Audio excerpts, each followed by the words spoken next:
Good to see you. All right, it is 6 o'clock, so we're going to get started. Just a reminder that this meeting is being recorded.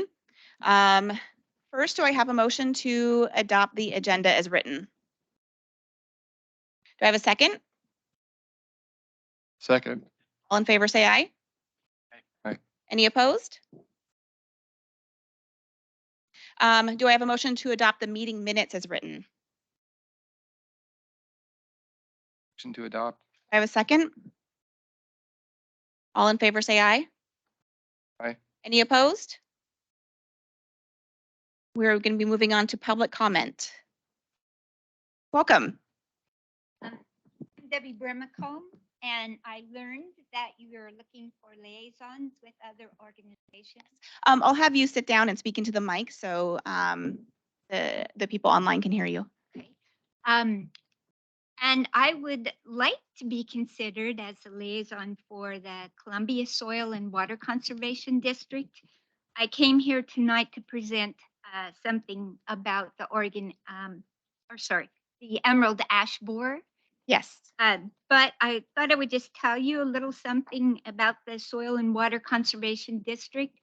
And I brought some of our documents here to share with you. And if you don't have the calendar from this year, it was on firescaping native plants. Next year, we plan to do one on parks in the county, which I think is going to be of interest to you. So you'll be getting that information from Jennifer shortly, I hope. Wonderful. But give it some thought for what you'd like to do. We're a special district, so we focus on natural areas in the county. Everything is free to residents and landowners. We're a subdivision of Oregon state government, but we're non-regulatory. So we do everything by partnering with other organizations, yourself included, I think, in some cases. And myself, I am a board member. I've been on the board for 4 years. So granted, 3 of those are COVID, but we still made some things happen. And I am now been appointed to Zone 5, which includes Scappoose. So I want to make a more effort to be involved with the area.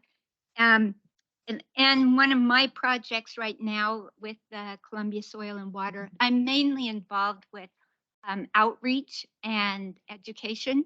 So we're currently working on putting a pollinator hedgerow at Ruley Trailhead. It will be a learning opportunity for Columbia Soil and Water because we've never done it before. And we want to start promoting these kind of plantings in rural and urban areas. So what we learned from that this year, we hope to turn into workshops for all the communities in the future. And that's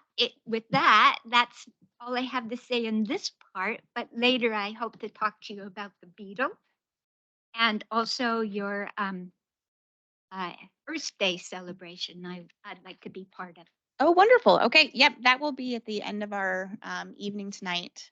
Where we'll be discussing Earth Day. So we'd love for you to join because we are looking for people to participate. Absolutely. Yeah, thank you. Thank you.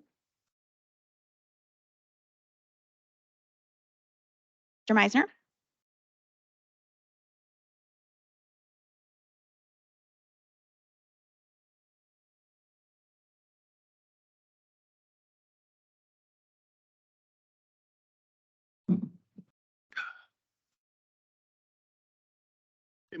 My name is Dwayne Meisner. I live at 33287 Southwest Dutch Canyon Road.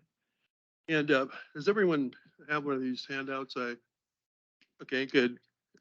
This is the property that we own on Dutch Canyon. Some of you might be familiar with the area.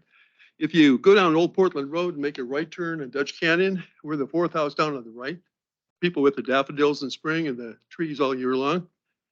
And what happened was that we moved here in 1968.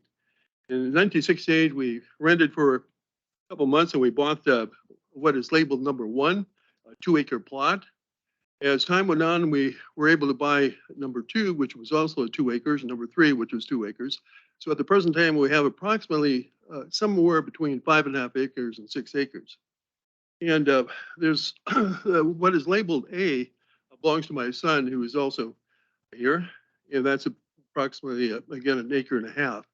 Now, the problem is I'm getting close to, I shouldn't say retirement age. I've been there 20 years ago, so I'm about 83 at the present time. And what I'm going to have to do is slow down as far as what we're doing right here. For example, we've planted 2,000 trees. We've done quite a few other things. We tried to make it into an urban forest, basically. So we met with our lawyer approximately a month ago, and he suggested that we might get rid of some of this property that we have and make other things much easier. And the piece of property that we were thinking about, and this might be, it could be months or it could be years, is going to be number 3. And that number 3 is approximately 1.83 acres. Now, other than the fact that it has a lot of trees on it, I got a call from John Kraus. He's a service forester at the Oregon Department of Forestry at Oregon, in Oregon City, and he wanted to bring his paleontologist out and archaeologist. She basically is an archaeologist. She's a Native American lady, PhD, and the reason that he wanted to have her come out to our place is because we have a lot of cobblestone tools that Native Americans have left there for no one knows how long. Apparently, the Chinooks were here from about 100 years ago to 4,000 years ago, and also Native Americans have been here at least 10,000 because Kennewick Man, whose skeleton was found by Kennewick, Washington, was carbon dated as 9,800. If you've been to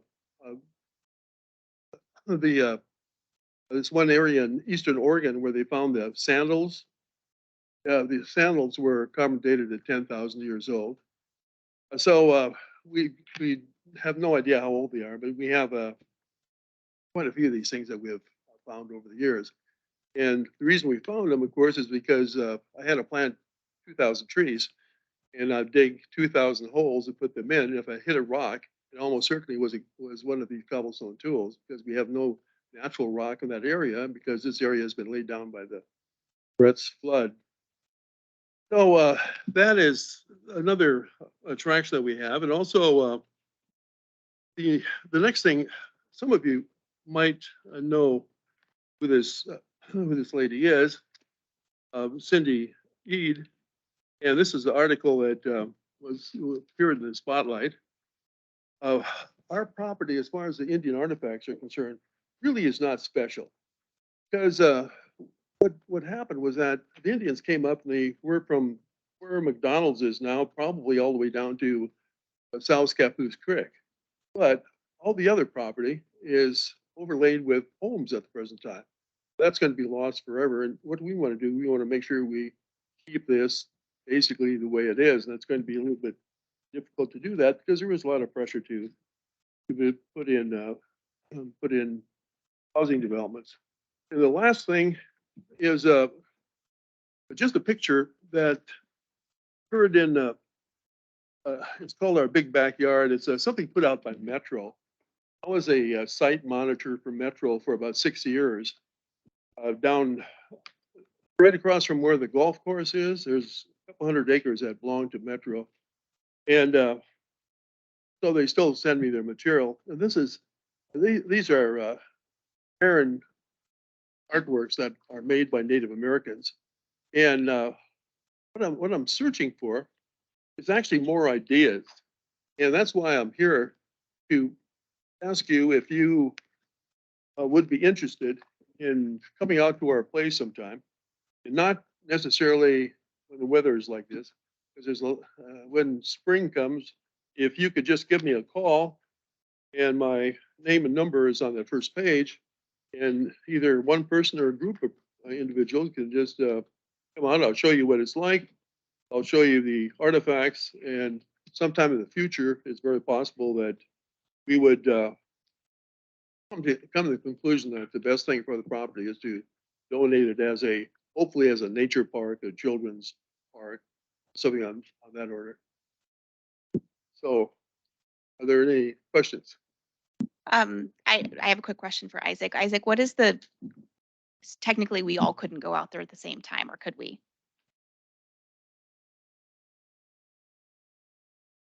I'd have to double check. but Okay. You probably could because, I mean, We're not discussing policy. yeah, It'd only be yeah, if you and walk members to of look at it. council meet each other in public randomly. Okay. There's, as long as matters of policy aren't being discussed, I don't believe that there would be an issue. Yeah. I mean, I think that would be a really fun field trip for us to do. Absolutely. These are some of the ideas that we have. Hmm. And the people here in the park board, I mean, if this is your thing, and you can probably come up with things that I have, or my family has not thought of, that'd be quite helpful. Yeah. I mean, Casey? Well, for one, and Isaac could look into this, you could publish notice of a public meeting. Have a field trip out there that you all could talk about whatever you wanted as long as a notice was published. So that's an option. Yeah. But something to think about, we have a program in the county to designate historical significance on properties, and it's an overlay of sorts that provides rules that can be set on what kind of future development can happen or what needs to be considered on a specific piece of property if it has historical significance. So there's a pathway that you could look into, or we could help you look into Where would for I that. find more information on that? Les Waters, the Columbia County Museum Association curator, has worked with us for the last couple of years. There's an ordinance that's already established for this, but we've worked on cleaning it up and actually marking these properties on the county GIS system. So in the future, when somebody goes in to apply for a permit to do development, if the property is on that registry, rules can be set and flags can be set for the building department, the county building department. And I'm not sure if that's, sounds like it might be county, or is that within city? It's county. So, and I could give you my contact information and guide you through that process to look into see what's required and what we'd need to do to get that property designated. But that'd be a great way to maintain ownership potentially if you were interested in that, or however that ownership passes along to protect property if like so. Interesting. Do you have thoughts on like ideally what you would like to see long term? Do you have thoughts on what you would like to see long term with that property? Long term, I can tell you that what I don't want to see is a housing development. Yeah. And the other thing, I was a biology teacher for a long period of time, and Do you mind one of the things that speaking into really, your mic? Speaking on the mic a little bit? yes, Thank one of you. the things that really concerns me is that with some of these new developments, you find that the children that grow up there are basically nature deprived. I mean, the yards are very small, about like 3,800 square feet. Their backyard is much smaller than what this room is. And all the plants that you find there are from some other place. So there's nothing native there, basically. But so it's very necessary to have more parks and to have them accessible to individuals so they can get out and they can experience what nature is all about. Well, yeah, we can plan maybe a spring, closer to maybe late spring, early summer trip out there, and then getting started with Mr. Garrett would also probably be a good step in that right direction. But yeah, I think that's a good place to start. I don't think so. I was gonna say, you don't have Mr. Mice. I don't know, is it on? Can you hear me now? Yes. Maybe you don't know who You might not know who Mr. Meissner is, but I've had the pleasure of knowing this gentleman since I was in high school. He was one of the finest biology teachers we've ever had here, and he's been a great champion for trying to make sure that we develop Scappoose in a reasonable way. And so he's very generous with your offering. Absolutely. And Yeah.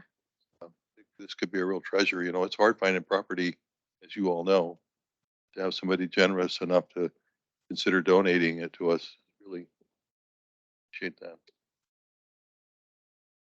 Absolutely. Thank you. Much.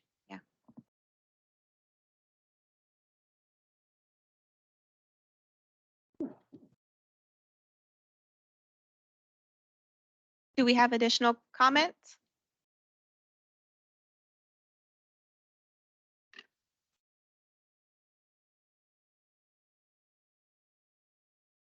Welcome. Hey, good evening. Darcy Rudzinski with MIG, here to talk about the progress on the Parks Master Plan update. Hopefully, I will not spend my whole time talking at you like I have done in the short amount of time I've had with you in previous meetings. I would like to have a little bit more feedback and input and comments tonight if we can, if we have the energy to do that. But I want to at least let you know kind of where we're at with the process as I get my notes settled here. And as always, if you have questions, comments, feel free to stop me. I get on a roll and, you know, don't come up for breath sometimes, but this is your time. So definitely let me know if you have something you want to discuss as we're in the moment. So the next slide is just, again, a progress update, preliminary vision, goals and policies that was distributed to you prior to the meeting. The site recommendations, that's what I want to talk about tonight. You do not have anything before you related to that, but we've done quite a lot of thinking about that piece, and I want to share with you some kind of big ideas, see if we're kind of on the right track. Before you go forward, I'd like to take a step back because the 50-year plan meeting addressed parks, open space. And the 50-year plan happened after our last meeting. So at the 50-year plan went through the available land inventory and the future land inventory needs. And what they said during the meeting, and this came from what I was told was, or what we were told was from your work so far, and if we're wrong, please tell me, is that the level of service, LOS, park would be 7.8 acres per 1,000 residents. And for the next 20-year period would actually be half that per 1,000 residents. That was what they used as a guideline. And what they came up with was no additional land acquisition is needed for a 20-year period, 2023 to 2043. So in the last meeting, when you talked about the recommended standards of acreage per 1,000 residents, you referenced the Scappoose 2017 Parks Master Plan, as I recall, and it's actually in the notes here.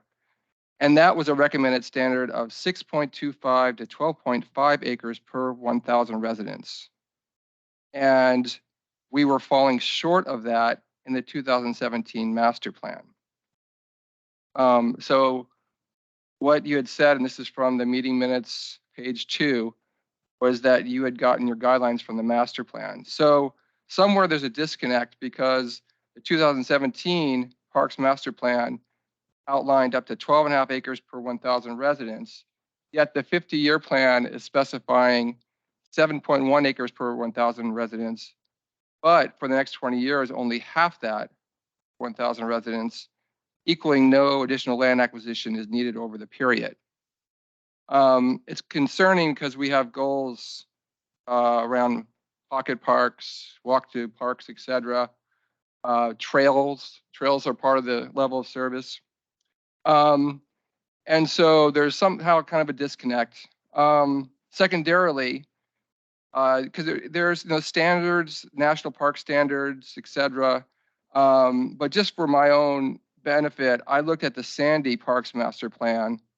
Their master plan is 22 acres per 1,000 residents.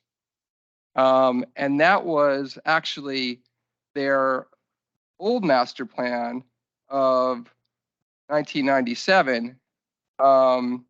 And they exceeded that. So they're currently at 22 acres per 1,000 residents right now. So, and they have about 12,000 people. So my first question is there some kind of disconnect between the 50-year plan and the work that you're doing, or the Parks Master Plan, or something? And then secondarily, I'd like to question, why are we aiming so low? We're, we're a city of certain means or whatever, but when you have to compare us, let's compare ourselves to Sandy, 12,000 people, all right? Same distance away from Portland. Their plan in 1997 was actually 17.4 acres. They are actually at 22 acres per 1,000 residents. And so I think this is worthy of a discussion, because the Parks Master Plan seems to be driving the 50-year plan. And so if I don't, maybe I'm already jumping to that, but I was sorry, I was at the meeting. But I think we should talk about it, because I'm concerned that if we don't kind of get in during the master plan process of the 50-year plan, we could set ourselves up for some failure somewhere. I think that's a really good point. By the way, I'm JJ Duran. I'm the vice chair. I had computer problems, so that's why I'm late. But I think you make excellent points, Paul. I think it's absolutely essential to have as much land as possible for residents for a number of reasons. The more green space we have, the more trees we have, the better chance we have of not overheating our planet. But it is also a quality of life. People that it was interesting at I've been in a couple of meetings, as have you, at the Economic Development Commission committee meeting. They were talking about reasons why people come to Columbia County, and to me, the prevailing idea was quality of life. And for many people, quality of life is having parks, green spaces, hiking areas, healthy life, options. And you need more land to do that. You need to preserve it for the future, because so much land is getting taken up by development that I'd say we'd be more conservative about that than not. Just as a reminder, please wait to be called on before speaking. Isaac. Oh, Darcy, go ahead. Okay, let's get into it. Yes, I was prepped that this was something we needed to return to.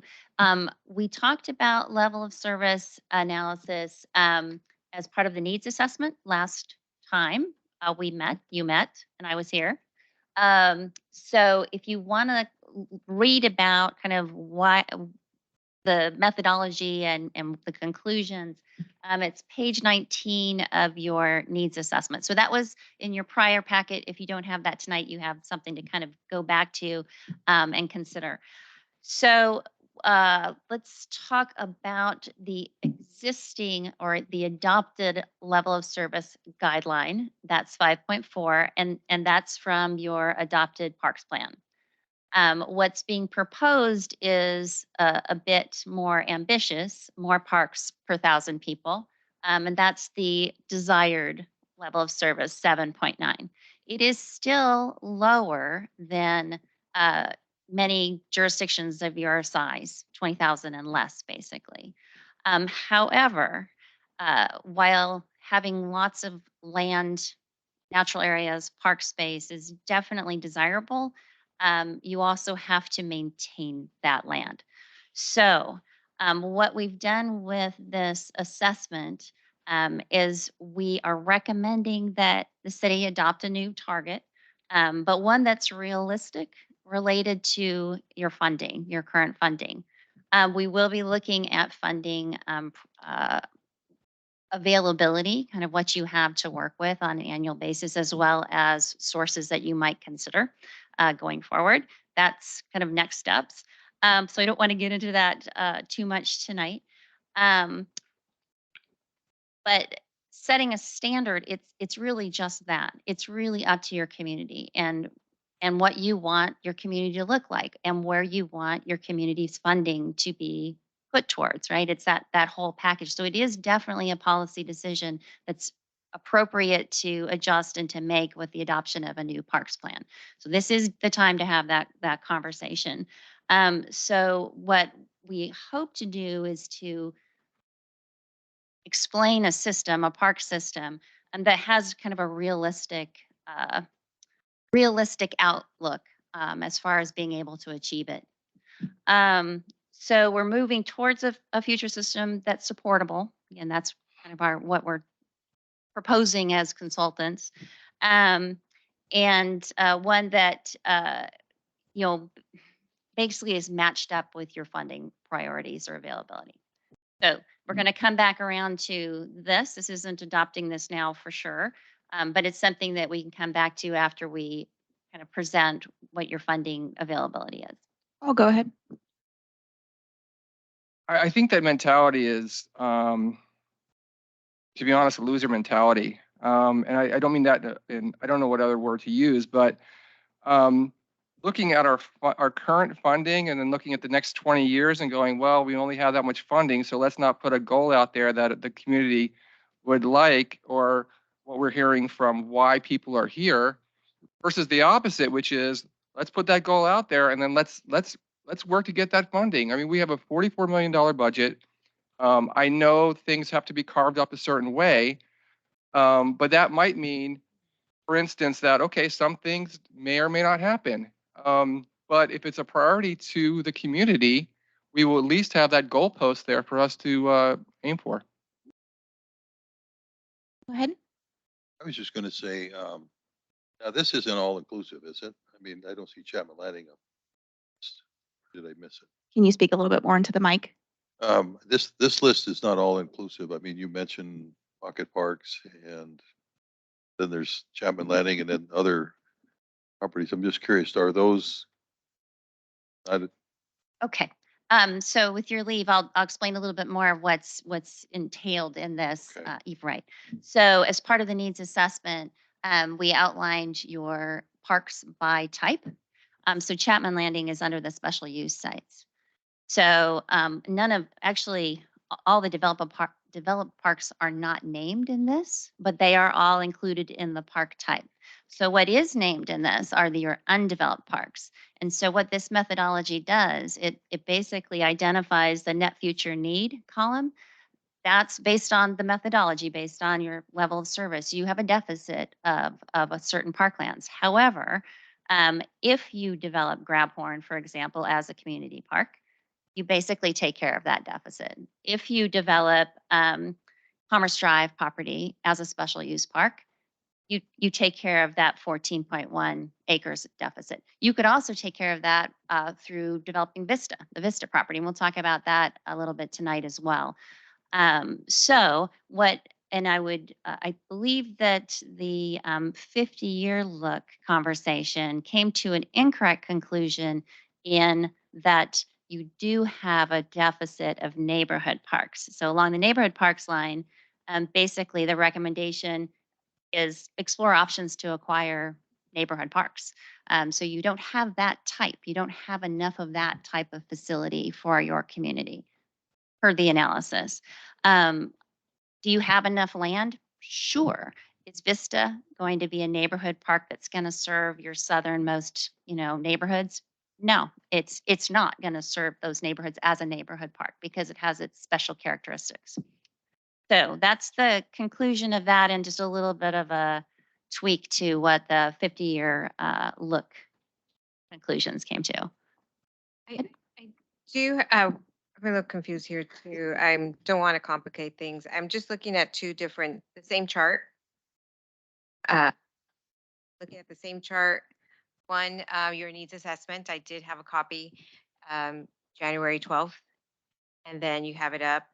between January 12th and then you have this up.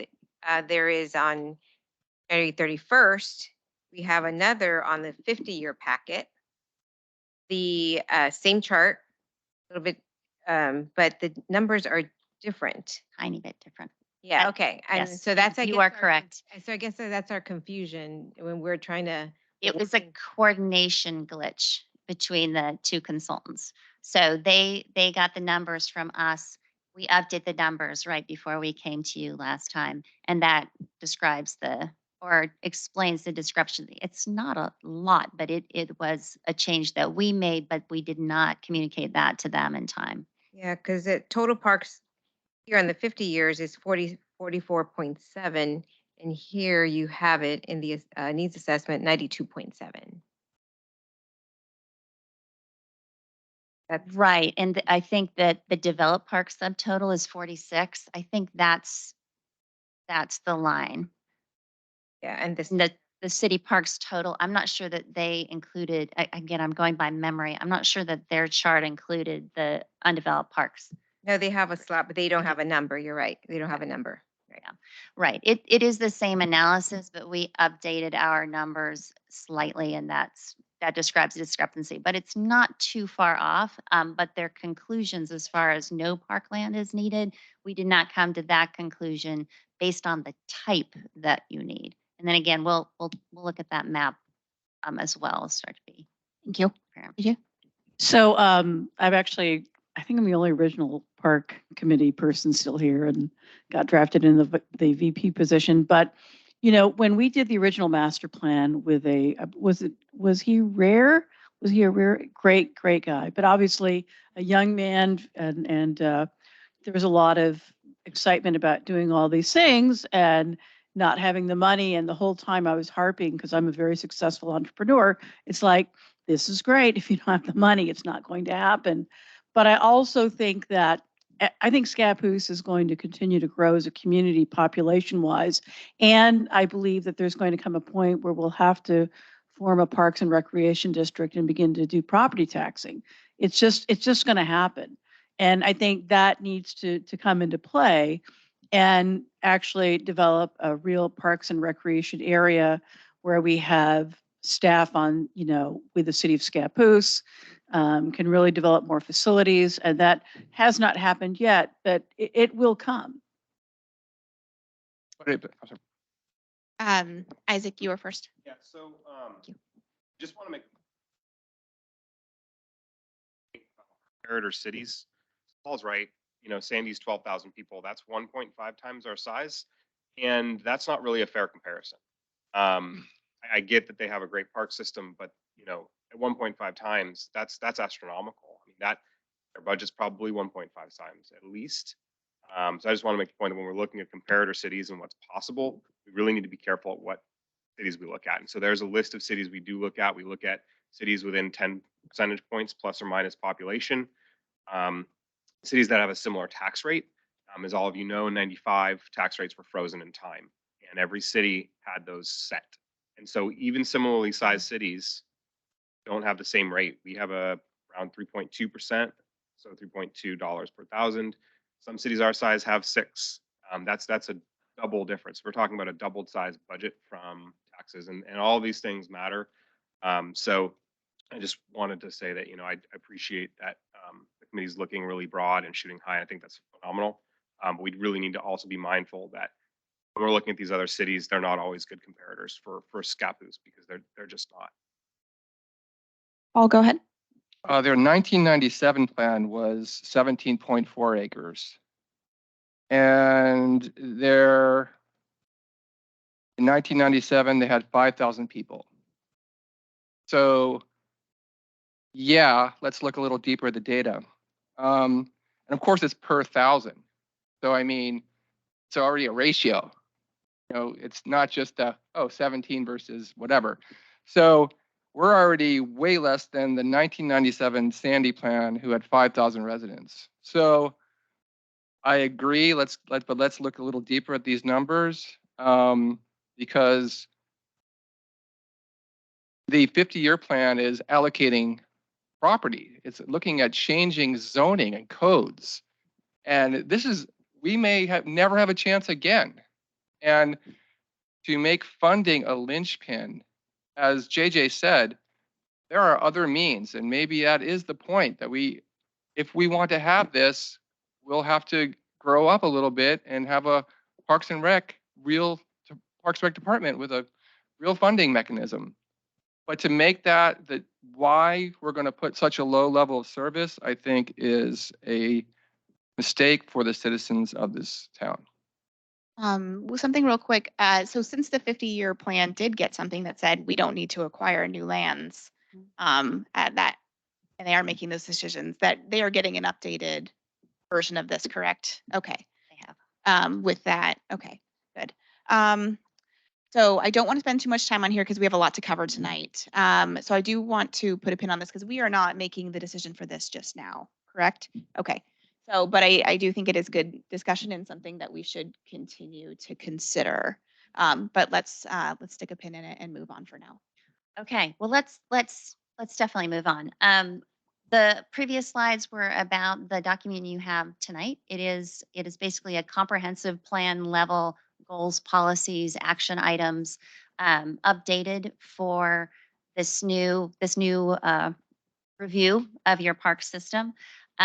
So not too dissimilar to what your current plan has, but definitely updated to reflect what we've been hearing from the community, what we've learned through the needs assessment. So that's basically what that is. Oh, he went back. Okay, fine, good. So again, not too earth-shattering. Slight update in language for a vision and a mission. You know what you're all about and providing for parks in your community. Again, recognizing growth. You're a growing community. Not all communities are. Connection to nature, that's being brought forward from your original plan, and that's still very strong in the community today. So that vision really captures that. Management and maintenance, that's kind of more emphasized now in the mission because again, that was part of our charge looking at this plan, is to come up with something that was realistic and actionable. So we kind of encapsulated that in the mission, the diversity of experiences, having a bunch, having a variety of things that you can do, recreate, enjoy in your community. Again, that's in your current plan. We're bringing that forward. So 6 new goals. That's the next slide. Several policies under each of those goals. And then, like I said, some actionable items under that should be reflective of again, what we've been hearing in the community, what we've been discussing, you've been discussing as a committee. So if you read through those and something's like, wait a second, that sounds like some consultant made that up and stuck that in our plan and that doesn't, where did that come from? Definitely let us know, right? Because we are trying to advance and improve your plan. But if that voice isn't yours, isn't the community's, definitely flag that for us in your review and comments. And so on the park analysis, access analysis slide, I think that's the next one. So this is, should be familiar from our last conversation. It's in the needs assessment. We did an access analysis. This is a council priority that residents are able to access a park within a 10-minute walk. It's a typical metric in a parks plan or planning exercise, and it's just basically how well a community is served by a system. And it's just a tool to show you that. The shaded areas actually are well served by existing parks. And again, access is really where you access the park. So it's not we just don't draw a circle around a park. It's really like, can you get there by walking? So it's a little bit more detailed analysis. The areas that aren't shaded in green, those are the areas that are not well served today. And I think maybe to answering a little bit or addressing a little bit of Paul's concerns, it's not that you're not looking for land. That land may be in growth areas. That land may be outside your urban growth boundary.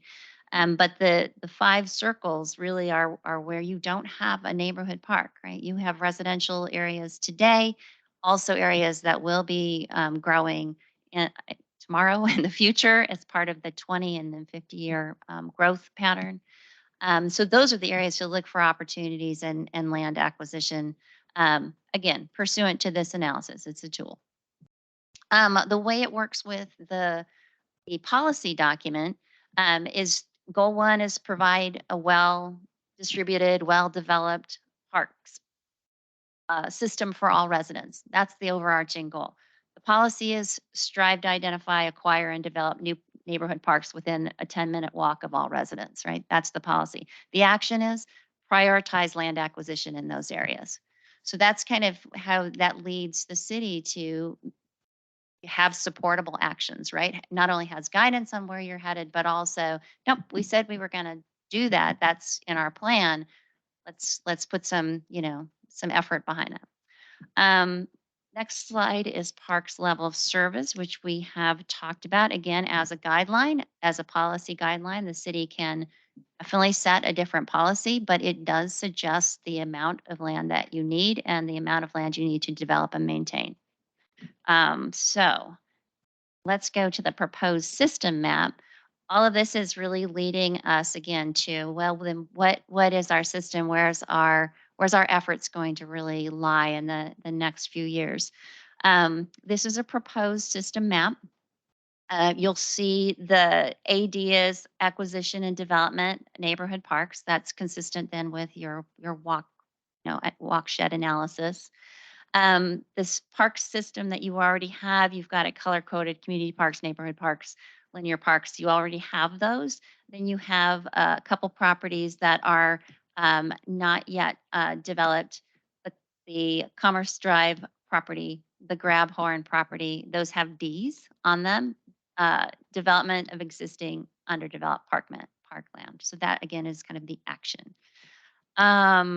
What else to talk about here? We'll come back to Vista. Again, Vista is a property the city has. Vista has had some planning developed for it. But it's not a park that is quote unquote needed, right? It's not serving a community purpose as in it's an underserved area. It's kind of stuck out at the edges, right? So there's opportunity there. It definitely should be part of your system. It's a matter of, are you going to prioritize development of that given all the other needs that have been identified? It's a conversation. So with that gets us into what you're going to be seeing next is a document that has that describes each of the parks or properties if they're not yet developed, or trail if it's not yet developed.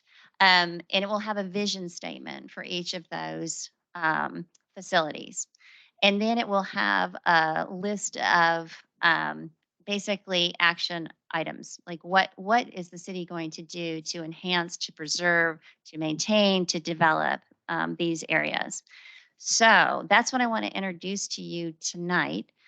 When you get the document, it will be much more, there'll be many more words, a lot to pour over, but I want to kind of introduce some of the bigger ideas of where we're headed so that we can get some feedback from you before we actually provide you with that document. Again, it's not dissimilar to what's in your current plan. Your current plan also has, I hope I'm right about this, I believe it has a vision. It definitely has a description of each of the parks properties as they were in 2017. We're just, again, advancing the actionable items as part of this update. So, I'll go ahead. So I'd like to talk about one of the goals. So goal 5, create a connected system. I think that all of us think that could be challenging the way Scappoose is laid out. But again, that goes back to level of service. I mean, so if we're going to connect parks, we're going to need to acquire land or right of ways. And right now, again, it goes back to the 50-year plan.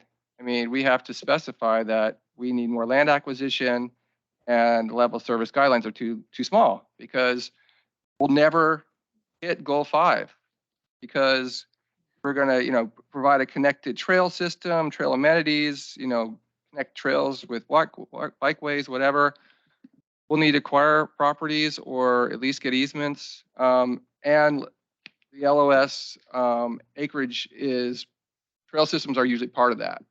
So I think it's a great goal, but we have to reflect that back into our standards.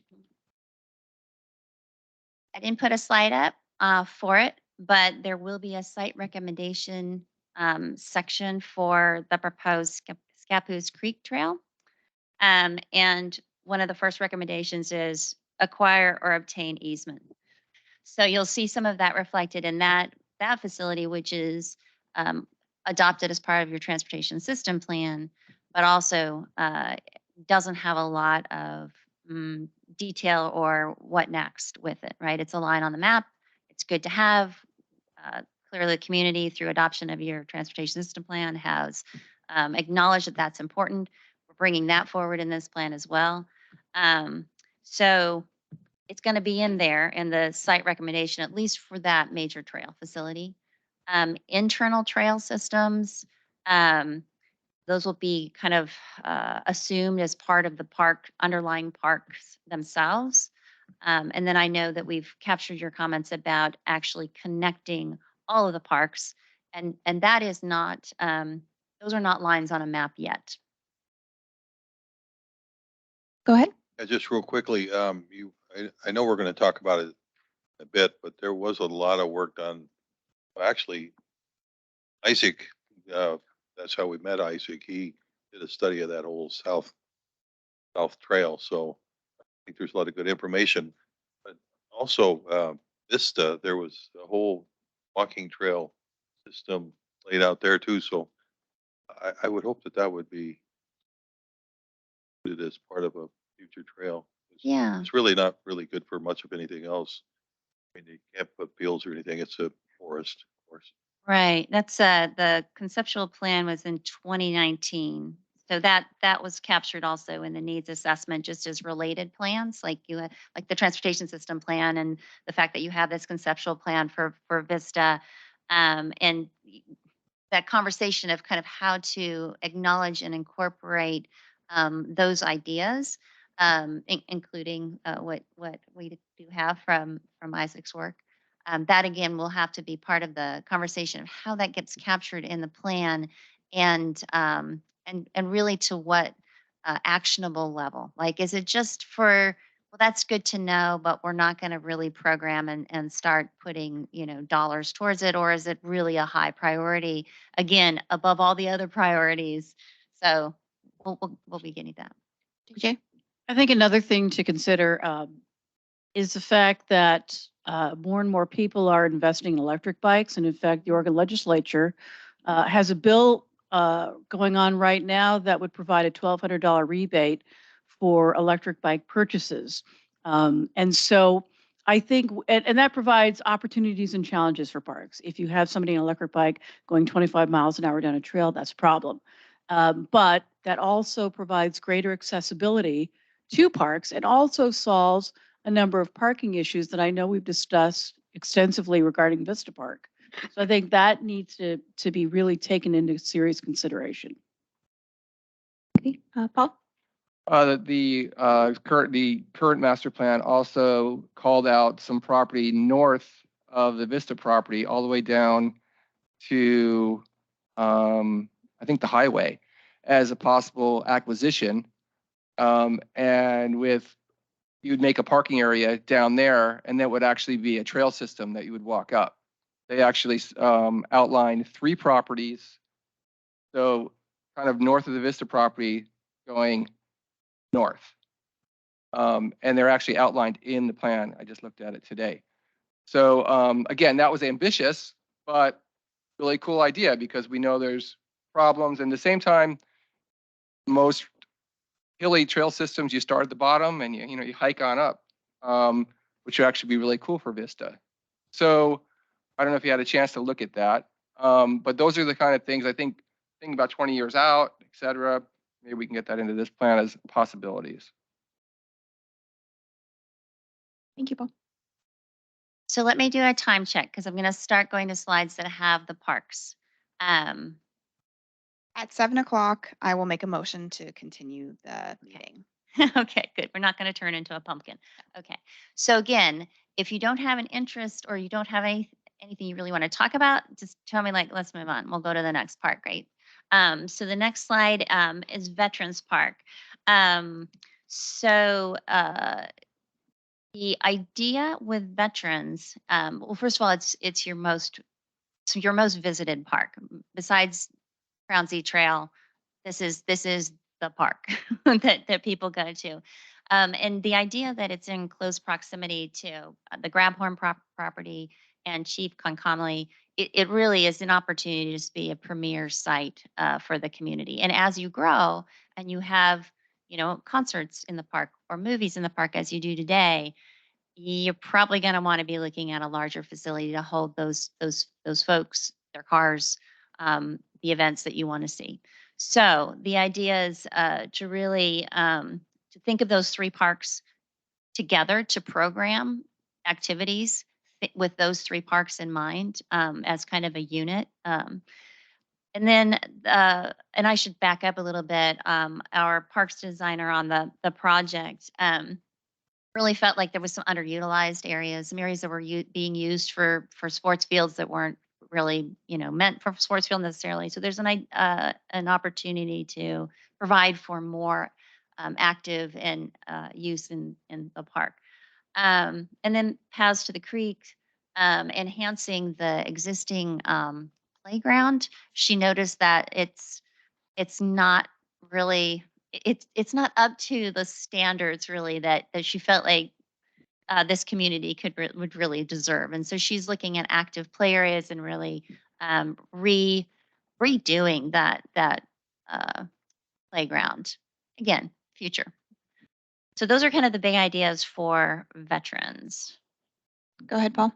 Mike, can you shed some light on, I know when Concomly first went in, there was talk of connecting it to veterans. Can you tell us the history on that? Yes, there was a strong interest to build there's a need for no sidewalks on JP West, and there was a hope to put a bridge across there at some point in time. But again, it was money, but it was really seen to be a really nice way to connect trails, parks, downtown. Then also off of Comley, there's an easement that goes right to the main street that I think it's Sealy Lane that was contemplated as part of that connection to the trail. You, Mike. Wonderful. That was that, yeah, same page. Our parks designer really felt like there was an opportunity to kind of forge the creek and gain access, connect those parks. In fact, let's skip over Heritage for the moment. I didn't notice that I had that next because Grabhorn and Concomly come in order. And so Grabhorn, to the north of Veterans now, active use, opportunity for active use on this site. So um, we heard from the community that, yes, nature trails, very, very important, very used and beloved, but also a need for more youth and sports related activities or facilities. So, this is an opportunity. This is, a community park property. The way that we have kind of categorized it.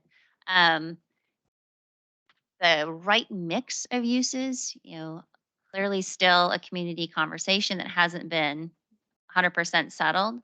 But we definitely, as a consultant team, view this as a place to incorporate some of those more active sports courts kind of uses, perhaps a field, perhaps a diamond. Definitely don't turn your back to the creek. There's an opportunity to interact with nature in that way, and definitely connect a system with veterans as well. So this is a big idea. It is not universally embraced. Yeah. So this would be a very big policy decision that the community does want to see active uses on the site. The idea of connecting with veterans also seems to be just a great opportunity. And so the design of that park should really consider veterans as an extension of this park. Even it's so much so as think about the name. You know, is the name Grabhorn or is it veterans or is it something else? But um, yeah, stop there. Go ahead. I was just gonna say that, I negotiated the purchase of that particular piece of property and the Grabhorn sold it to the city for about half what it was worth. And, we told them we were probably put, uh, fields there and a trail. And you have there consider a waterfront trail, but I think, s- you know, Buxton property has a trail, so if that's finished, city will have a water or a waterfront trail of about at least a mile long, which would be really nice. Look really hard at going past E.M. Watts Road, but it gets really weird. The neat thing about Grabhorn is the city had been working with the watershed council, and they're going to slope those banks. They're going to make them a lot more accessible, and that's going to really, we already did that, or the city did that on veterans and then Buxton property. But and the last thing, and I'll shut up. On the Buxton property, city owns the property across Day Street, which makes for another natural potential for a bridge. So you could walk from like mid school along the trail for a mile, and then it's just something to think about as a possibility for. Of course, it's long term. I know we don't have the money, but I just think if we're looking, So not consider put a trail, put a no, I think right? I think it's a trail. I'd or extend a trail. be really disappointed if that wasn't. Mike? I think that's universally wanted. Paul, go The ahead. 2007 master plan actually shows it connecting hopefully all the way to the CZ Trail. Did you just say that's a non-starter or was that just too, no, it is possible. To the CZ trail, it wouldn't be that hard. If you're right there at Smith Road, you just would have to connect it from there to First Street, and then of course there's the fire station. So it's take a look, possibly some land acquisition right by the well, On the corner there. yeah, but I don't think it's impossible by any stretch of the imagination. Because the county's putting a lot of money and effort into the CZ Trail as well as marketing the CZ Trail. It is probably one of our biggest tourist, it could be one of our biggest tourist attractions. So it would be nice to really put that in as a goal to try to connect those together. But one of the things I spoke with Casey about is that lot right at, the fire station is right there, and then there's that lot next to it. Yes, That's all in the floodplain, and it's also really constrained by easements. yes. And they've been trying to sell it forever. But the truth is, it's one of those properties that would be ideal for a parking area to Yes. tie into the trail, which doesn't have any good parking. JJ. Anyway, just Uh, brainstorming here. Yeah. Yeah, no, and I think it's and Yeah, good I points agree. from both, because as an active user of the Crown Zellerbeck Trail, what I have found is that I will be, and I live down on Scappoose Highway, so I'm right there. And it's like coming up to go to Highway 30, I will see some poor intrepid hiker. You can tell because they've got the backpack, they've got the binoculars, and they're like not wanting to get killed crossing Highway 30. So having different ways for them to access that trail is really essential because it's extremely difficult. And frankly, the traffic signs are really confusing for people. It's really been concerning to watch sometimes. Go ahead, Mike. I was just gonna say that, where the people are parking right now in front of the sign, that, ODOT kind of frowned on that, I guess. Yeah. I think they're just turning the head, but, that other site just seemed like a logical place. And not only that, it was logical because if the city ever developed First Street as proposed in their urban renewal plan, you That's have parking. some downtown parking. So it really, and again, it's gonna cost some money, and I know all about how tight the budget, so. But I just want to throw that out as an idea because I think they all fit together. Paul, go ahead. Yeah, I'm working on the branding for the city, for the Economic Development Committee. And what came about is with the CZ Trail possibly being one of our things that we're really going to highlight. The biggest problem is that when you're going through the city, you don't see the trailhead. You don't see a place to park. So we also identified that lot. So it would be great to identify that in the master plan because that lot is open, it is for sale, it does have constraints for development, and that could be kind of our Big trailhead. and it could be a really good thing. Well, and just a kind of a side note, you have people, so for those of you that actually have seen that trail on at Highway 30, there's like this little opening area by the street that says no parking, but people park Yes. there anyway. And so it's part of the CZ Trail working effectively is having access to certain points because most people are not going to walk a 21-mile trail, but they will walk a 3-mile round trip or a 4-mile round trip. So strategically having that parking there would really be a real boon. And if we had parking there, it's a better connection to the city of Scappoose and not so disconnected from everything else. Absolutely. 1 minute before we're moving on, do I have a motion to extend the meeting beyond 7 tonight? Motion to extend. Do I have a second? Second. All in favor, say aye. Any opposed? Go ahead, Mike. The last thing I'm going to say, because I know you want to move on, but this parking area is the kind of project that is so ripe for a grant. I mean, you could really sell that. Casey and I have talked about that. Yeah. Talking about the green spot up on the top right? Yep. Okay. Yes, absolutely. We talked about that. Connection to the Crown Sea Trail. But kind of a trailhead parking area. And about right across the highway from there, there's a neat opportunity on gravel area that I think would be a great partnership with the county and the city for public art and a gateway to the trail. Purple. Mike, would it be possible to just find out about how much that costs just to help out the plan? I mean, we could just at least have you could reach out because you know everybody. Realtor is. Yeah, that'd be great. So tell them what it's worth and then. You can name it. Okay. Naming right. Exactly. All right, so we'll move on to Concomly, only because it's well, not only because it is part of this 3-park complex. Again, pedestrian connections between the parks. We talked about that. I think that's again kind of the big idea there. Just before we kind of move off of that, the community, I've mentioned the community parks. So your community parks are veterans, heritage, Grabhorn, eventually. So that's why heritage was after veterans. So any additional comments for Concomly? So we'll go back to heritage real quick.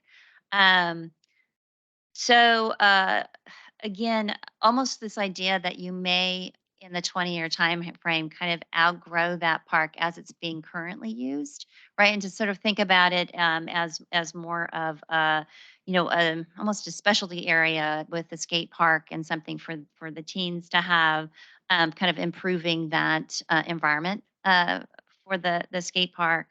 Pop-up events, community events, continuing what you're doing today, but maybe thinking, to a scale that fits the park. So I think that's it for that. JJ, go ahead. So one other thing to consider is that for the past 3 years, I've been working with Tesla and the fine folks at Columbia River PUD to get charging stations, which they are breaking ground on the 20th.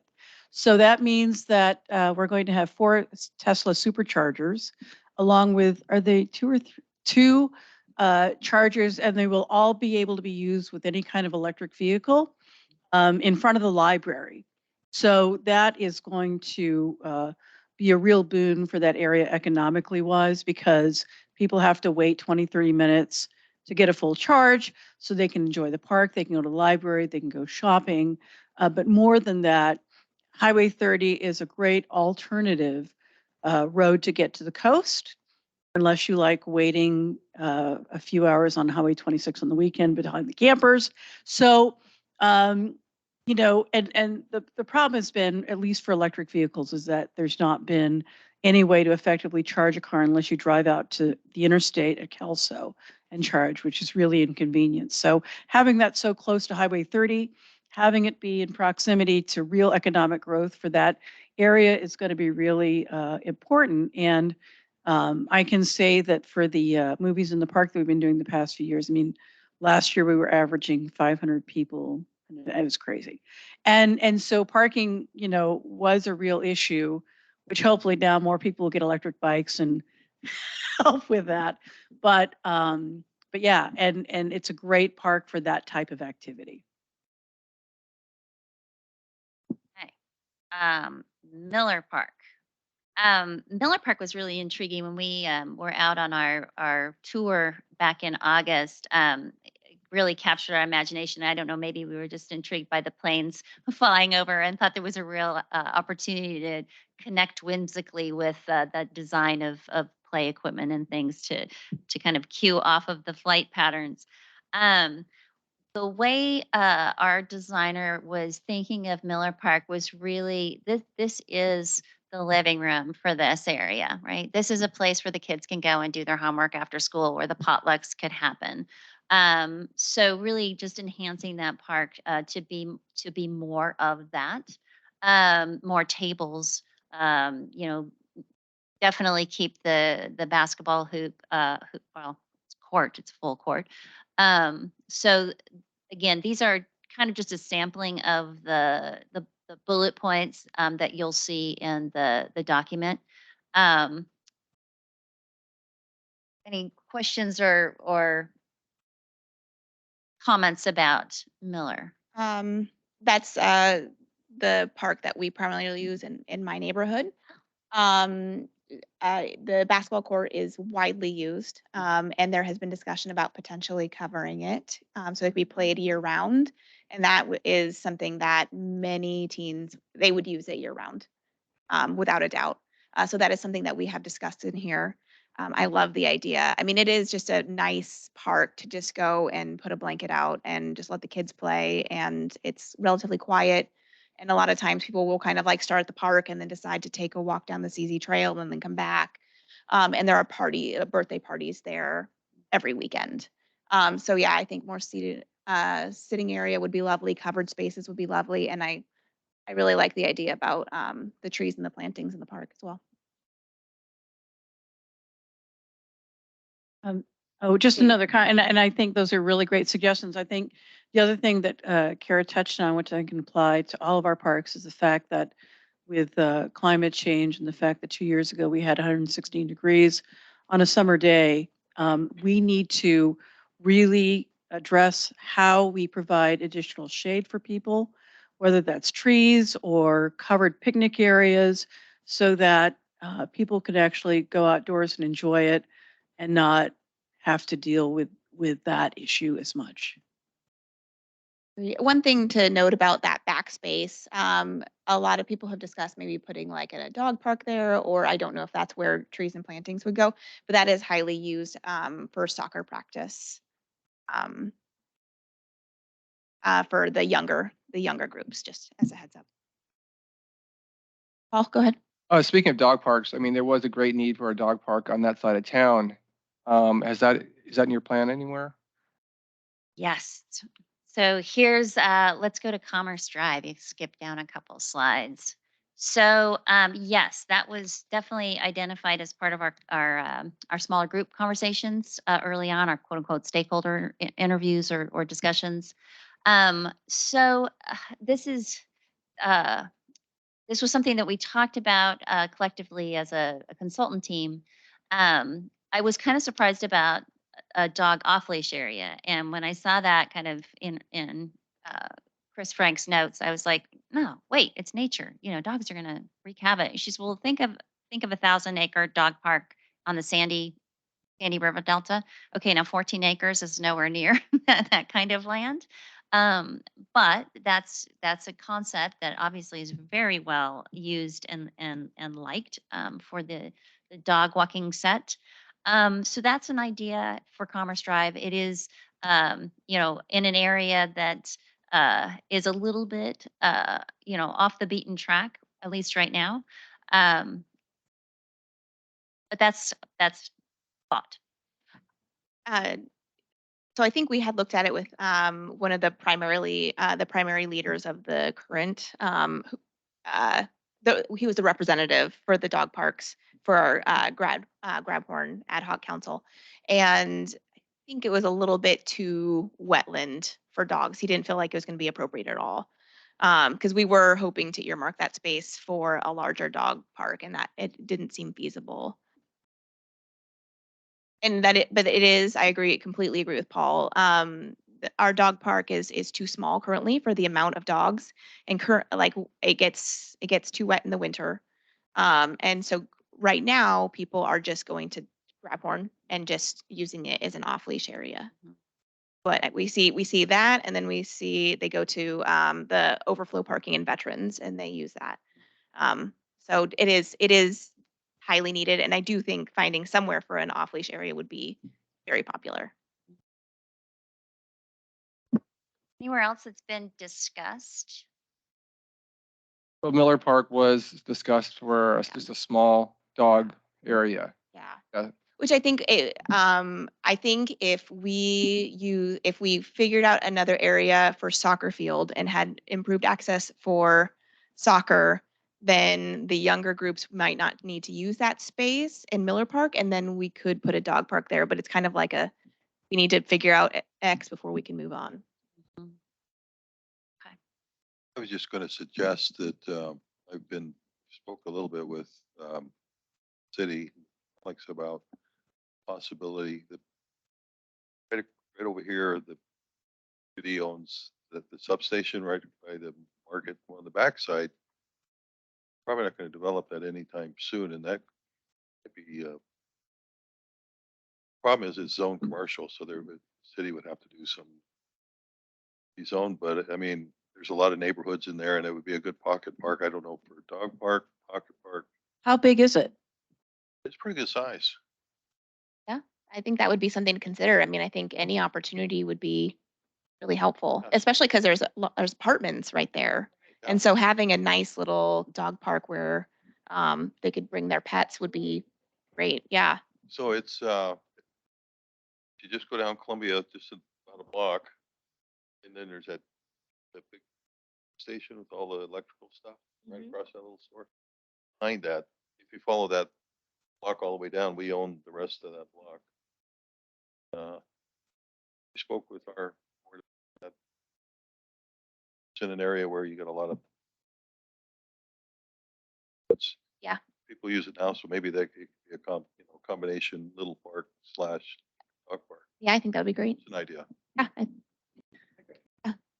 Right.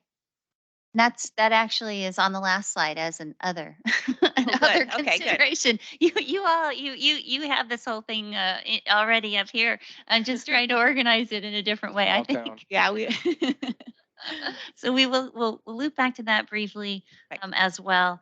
Let's see. Let's go up one. We can talk about Chapman Landing. Again, it's such a great spot. It's a little hard to get to. Parking isn't intuitive or real great right now.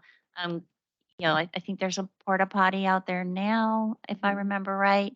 But it definitely is lacking amenities for a true park use.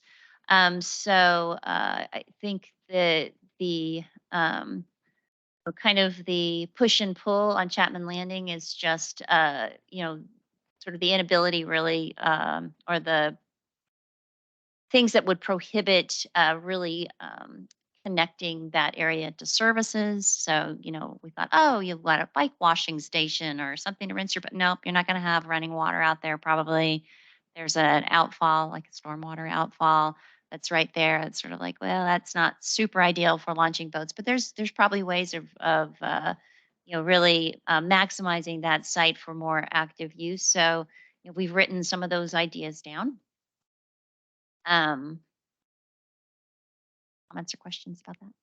So Jay? with Chapman Landing, another thing that I really observed, especially during the pandemic, were numerous people wanting to go fishing. That was a really big deal. The other thing that it really lends itself to, because it is right across from Sovies Island, is creating bird watching opportunities. The Audubon Society years ago, on certain parks in Sovies Island actually would set up little kiosks with birds to look for. And they actually had little duck blinds to where you could actually observe waterfowl. And I think all those things lend themselves to Chapman Landing because it's the only waterfront property that Scappoose has. And to be able to maximize those things and encourage activities that are pretty easy for most people to take part in once they get there. And then, of course, if if they're hiking the CZ Trail, and that's the end game, they need restrooms. Um, Having some access to some water might be helpful. But those are things that we need to consider too, because it's a long trail, and you do have intrepid travelers that are actually doing the whole thing. Oh, Yeah, I'd like to ask our city council rep. I heard you guys talk a little bit about it in goal setting. It did come up, but in general, Dave has some issues with it. We all know that there's issues, but we'd like to see a plan we keep hearing, well, there's all these stumbling blocks, but at least here, okay, in 1 year we can do this, in 3 years we can do this, in 4 years we're going to do this. Because right now, I mean, we've been talking about this for a long time. It's like, oh, there's all these problems, blah blah blah. There's problems with everything. There's a lot of problems with this, but I think we need to set some lines in the sand and say, well, okay, let's conquer this goal by a certain time. And I think that I have to go back to our rep would need to talk to council about that, right? the biggest challenge we have, it's the Army Corps of Engineers. No? Beyond that, council expressed a wish to wait to make decisions on certain parks until the master plan was done. And I'm not going to speak for council. Jeanette, she's the councilor, she can respond. But from my recollection, pulling one park aside was not something that they were interested in doing. And that's part of what they were hoping to get from this process was kind of direction and prioritization. So the city staff perspective, we're going to be looking to the community for prioritization. If that happens to be Chapman, and that happens to be the prioritization of the master plan, that's what would be going to council to determine. And if that happens to be on the priority list as number one, that's what would happen next. But I mean, they could change their mind. And I'm sure, that's a decision they can make. Jeanette, do you have anything you'd like to add before I call on Casey? I would just like to say, I agree with Isaac as far as that we are waiting to see what because there is 2 plans going on, 2 master plans, so we're gonna. Thank you. So until we get the recommendations, then we'll see what we determine. So, Casey? 2 things, and every time I get the opportunity, I'll put this in there. Chapman Landing should be a partnership with the county on the design. That was very specifically put in to the agreement to transfer the property. And it's so connected to the Crown Z Trail that I think that's important. But I really think there's opportunity out there to really think an outdoor interpretive center, the rich history that is at Chapman Landing and wildlife and so much about it, that in educational experience and outdoor interpretive center. I don't, that might not be the right word, but you can do a lot of that on the ground there without Corps of Engineer.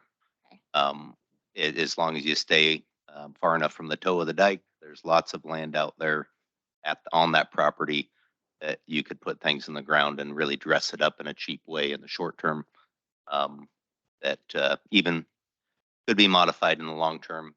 It's a big thing to take on because of the core, the dike, all the stuff. There's a lot you can do on the property, staying away from the existing toe of the dike. And interpretive signage, right kind of thought put into it. That specific location in my mind could be an outdoor museum of sorts, and be an attainable goal. I think that would be something that I think that we should focus on. And because I think, I was part of the original master planning process as well with JJ. And, originally we had like this grand design. Of course, there are like stumbling blocks along the way. And then we have the Corps of Engineers and on the dike. And so, like we've talked about the kayak launch before, and then there's challenges, right? Because we have to broach everything with them, and it just gets very complex. So I think for this, I think it'd be really helpful to figure out what kind of where we can place things that we can absolutely plan for.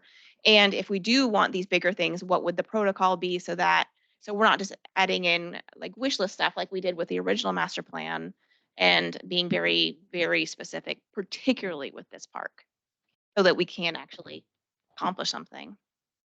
Mike first. Yeah, I was just gonna say, we met with the Corps a number of times, and that is gonna, that is gonna be a pain, and Oil Conservation District kind of pays close attention to really what happened with the planning. We had a person on board who was actually doing the design, trying to help us walk through the permitting process with the idea you were talking about, developing maybe a kayak and maybe putting a dock down there. But it sounded like it was gonna be a 2-year process, and then all of a sudden, uh, city, uh, shifted gears because of Grabhorn and wanted to move pretty quickly, and mainly again because of wanted to use the money that they use to purchase Grabhorn as a match, which is how they developed the last 2 parks. So If it's just a 2-year process for a kayak launch, it's been brought up yeah, consistently over the past 7, 8 years. So, I mean, I think that would be fine if that were the process. And we could easily put that in. well, my thought is maybe one of the next steps for that is to try and maybe go out and get a grant from the state to help come up with a design for that, because it's going to cost $100,000 to do that anyway. But Um, oh, sorry. and I was just going to say, but work that Dave and his staff have done to make that an asset anyway. I mean, it's a wonderful place with no improvements anyway. It's So I just think that they should be commended for their work. They absolutely should. After clearing out all of those blackberries, there have been so many more people swimming, fishing, just participating in that area. It's been lovely. I couldn't agree more. But you are saying though that after speaking with the Corps of Engineers, there is a chance that we could eventually have a kayak launch there. Yeah, there is. Okay, then Yeah, the person that the city hired was, he's the same guy that's designing all the trails up on Rocky Point, mhm, on all the warehouser land that, the bikers are really into that. yeah, Chris Bertard? No, his name's Andrew Jansky, but he's the same guy that designed the waterfront in Vancouver, Hood River. He's a wonderful guy, and he was walking us through the steps, and I think that making sure that there's money to allow him to move at his pace. okay, You got to be patient. You're dealing with it, or as you well know. So. yes, yeah, So, and then from that, we can figure out what it is we want there. I think it's hard to really know until you kind of figure out what your challenges and limitations are. In the meantime, the city was trying to make it safe Right. first, and parking there is really a challenge it is. because you got the dike there, and we think that I think that there was a possibility you could do stuff without more support from the Corps. I mean, they won't even let you put a fence post there unless it's on a block. Yeah. So it's not easy. It can be done. Jeanette? Has, question to you, has it been proposed in the past? You mentioned funding and has that, how much it would be to develop that section? Has it been proposed in the past to council? No, no. Basically, the city had money in the budget to pay for the somebody to move forward with the process. I think there was $30,000 or $40,000 to pay Andrew Jansky to do his work, and so he's made some progress on that. So So with that, my question is that something that could be proposed in a plan? A question proposed to council.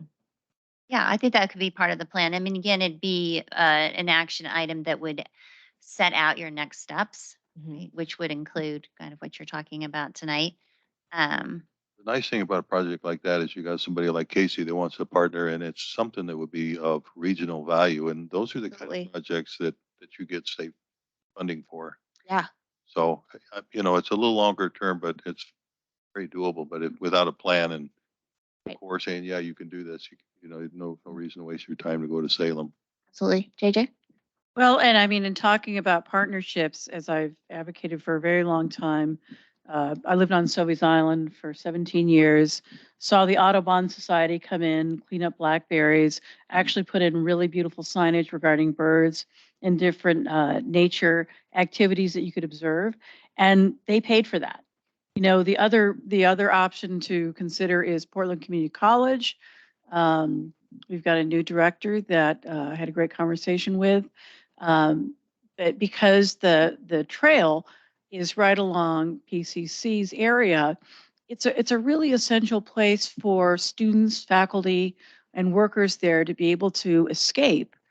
And I know when I was a student, I had to hike a lot, hike and run a lot. So I think those are things that don't necessarily take more money, but really give us an opportunity to partner with people that are effective. Absolutely. And that could definitely make those are two partners that we did not identify in the needs assessment. So happy to hear that, because those are something that we should memorialize for sure. So I think we have one more park, and it's Creekview, which we've categorized as a developed park. As you know, there's not very much there today, and our parks designer got pretty excited about the possibilities for this, particularly as it regards to active play for smaller children, for people, nature play. Incorporating boulders and logs and things in a designed and safe way, but queuing into the creek and that area that's pretty natural in its natural state right now.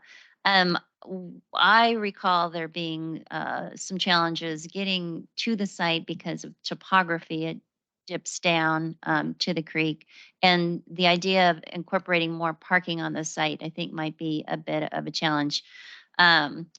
But again, the kind of ideas here is really not making it a crazy activity park, but really queuing off of its natural state and enhancing the ability to use that area in an active way. But calm space is what she wrote as kind of the vision for that park.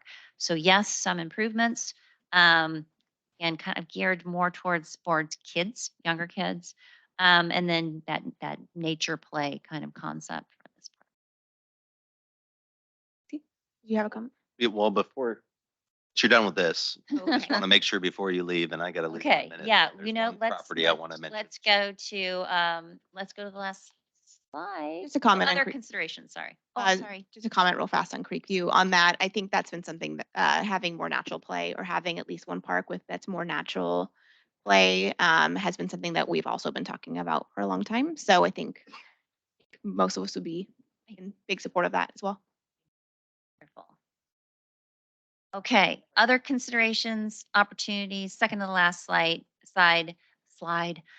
new neighborhood parks. So those 5 circles, right? Finding some areas that might be pocket parks. We talked about that last time. Some of those areas already are well, at least one of those areas pretty developed. So, trying to get, a piece of property, it might be smaller than your normal neighborhood park, but just, an available, you know, opportunity to have a new park in those areas would be good.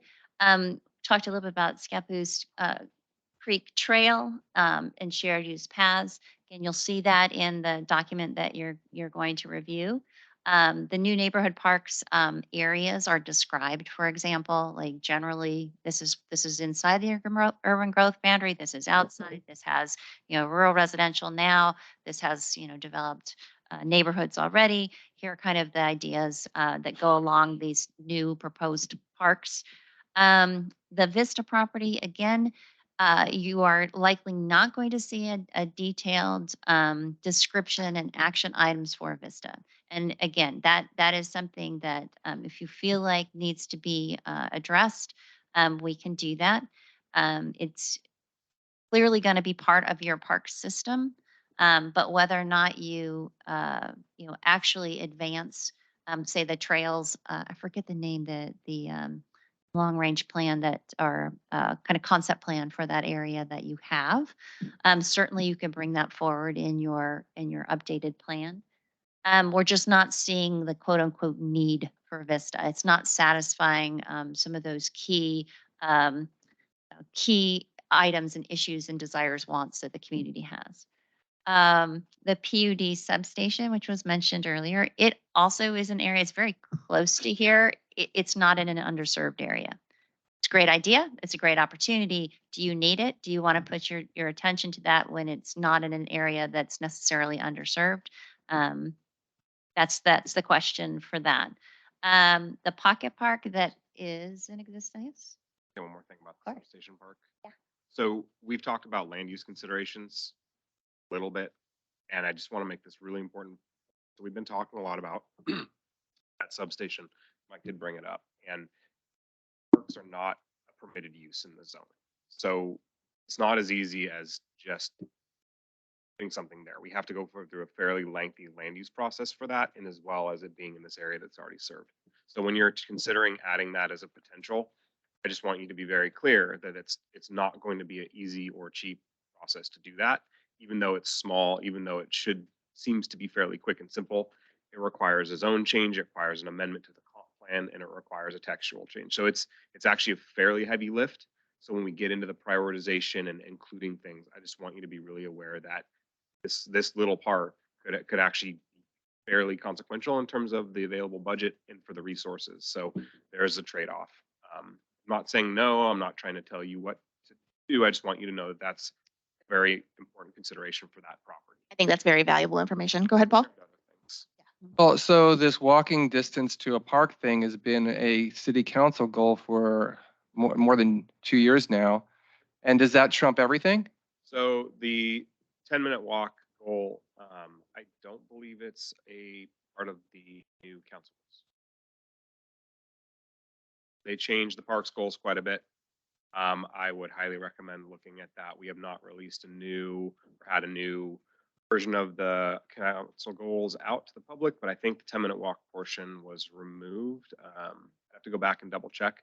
We really did some condensation of the parks goals this year because really what I interpret council wanting was to let the master plan dictate what those goals are and let the work you're doing now determine. So if out of this 10 minutes is still the thing for the parks, then I think council will listen to that. But for this coming fiscal, I think they took that out of there as the goal. And I think they really turned it into having an accessible park system for everybody. Mike. I was just gonna say, I hear that, but sometimes you have a vision and you work backwards, Isaac. And It's not my decision. That was a council decision. I don't really care whose decision it is. That's not my point. My point is that I agree that that wouldn't be a priority project, but second of all, it'd be very inexpensive. And third of all, you can always, our commercial zone in this community allows for the building of homes. Those are just planning documents that can be changed over time, and there's nothing saying you couldn't create an amendment or an allowable use for parks in a commercial zone. So it's not like it's impossible. Is it something short term? Is it going to take time? Absolutely. Does it make sense to have a pocket park by all this, that side of town that really doesn't have anything? Maybe. And I really don't, honestly, I don't really care if it's developed or not. I just want to be a good partner. JJ. I wasn't trying to. Oh, I know. So, wait, I have my hand up. Thank you. So I think that anytime we have an opportunity to get land for a pocket park or whatever, we should jump at that chance. And there's no grant money involved in purchasing the property. I think it's a very generous offer from Columbia River PUD. And I think those things need to really be taken advantage of and utilized, because the more green space we have, the better quality of life we have for our community. Go ahead, Isaac. Just want to clarify. I wasn't saying no. I was just giving context because there's things that happen in government that not everybody's aware of. It's all public, it's all transparent, but I just wanted you to be very clear that there is a process behind it that would have to happen. It would be a comp plan amendment. These things would take time. So when you're considering the trade-offs, there's always trade-offs. I just wanted to be very clear about the balance on this one. I appreciate that feedback so that we can have that when we're making those decisions. I also I come at this from a kind of a different lens because I'm a physical therapist, and so the idea of not of scrapping or setting back the not. I think it's important for people to have access to park that are close to their home because that gets them out and active more. And so I do feel like that should be a continued priority. And so while I do appreciate, I would love the idea of having any potential park space ours right now. But if we are prioritizing, I don't think that we should scrap that, especially when we see that diagram of all of South Scappoose like completely underserved. So I personally do feel like we should continue to prioritize walking distance for park access. Go ahead. Well, what Mike just said, I mean, maybe we should also just think about, I mean, we have all that commercial and industrial land. We don't know what's going to go up there, but if we did work on that little provision, we would maybe be able to take a slice off for a pocket park. We don't know what's going to go, right? And so if it was something that it wasn't just about the South Fork, is that what it's called? No, sorry, what was it called? The substation? But it also could be because of all that land that we have up north, it would allow us to do that there as well. Actually, Matt? something. So being fairly new, and I'm just saying this personally, that from my understanding so far, being the council, there is a process and rules and regulations, and it does take a little longer to get things changed. Frustrating, but it does. I also see how when we're making decisions, how you said prioritizing. I think that's perfect. I think what can happen, what can we do, like grab corn, right? Grab corn because there's property and so forth and funding that's linked to it. That makes sense. So when we're looking at the recommendations from the master plan, we're going to be looking into what's possible, what's the priority, what's doable, right? And so I'm just letting you know that's how I would be looking at it, is what's doable. And if we're going to give a list of doables from the first to the bottom, then that's I guess what we can be looking at. Not to exclude number 10, but maybe it's not the first priority. So I think that's a really good way of putting it, because you have such great assets in this community. You have quite a bit of land and just a lot of opportunities, but you'll get different opinions, obviously, from different people, and you can't do it all. You couldn't. And even with a parks district and a stable funding source, you would even be hard pressed, I think, to accomplish everything, including Vista.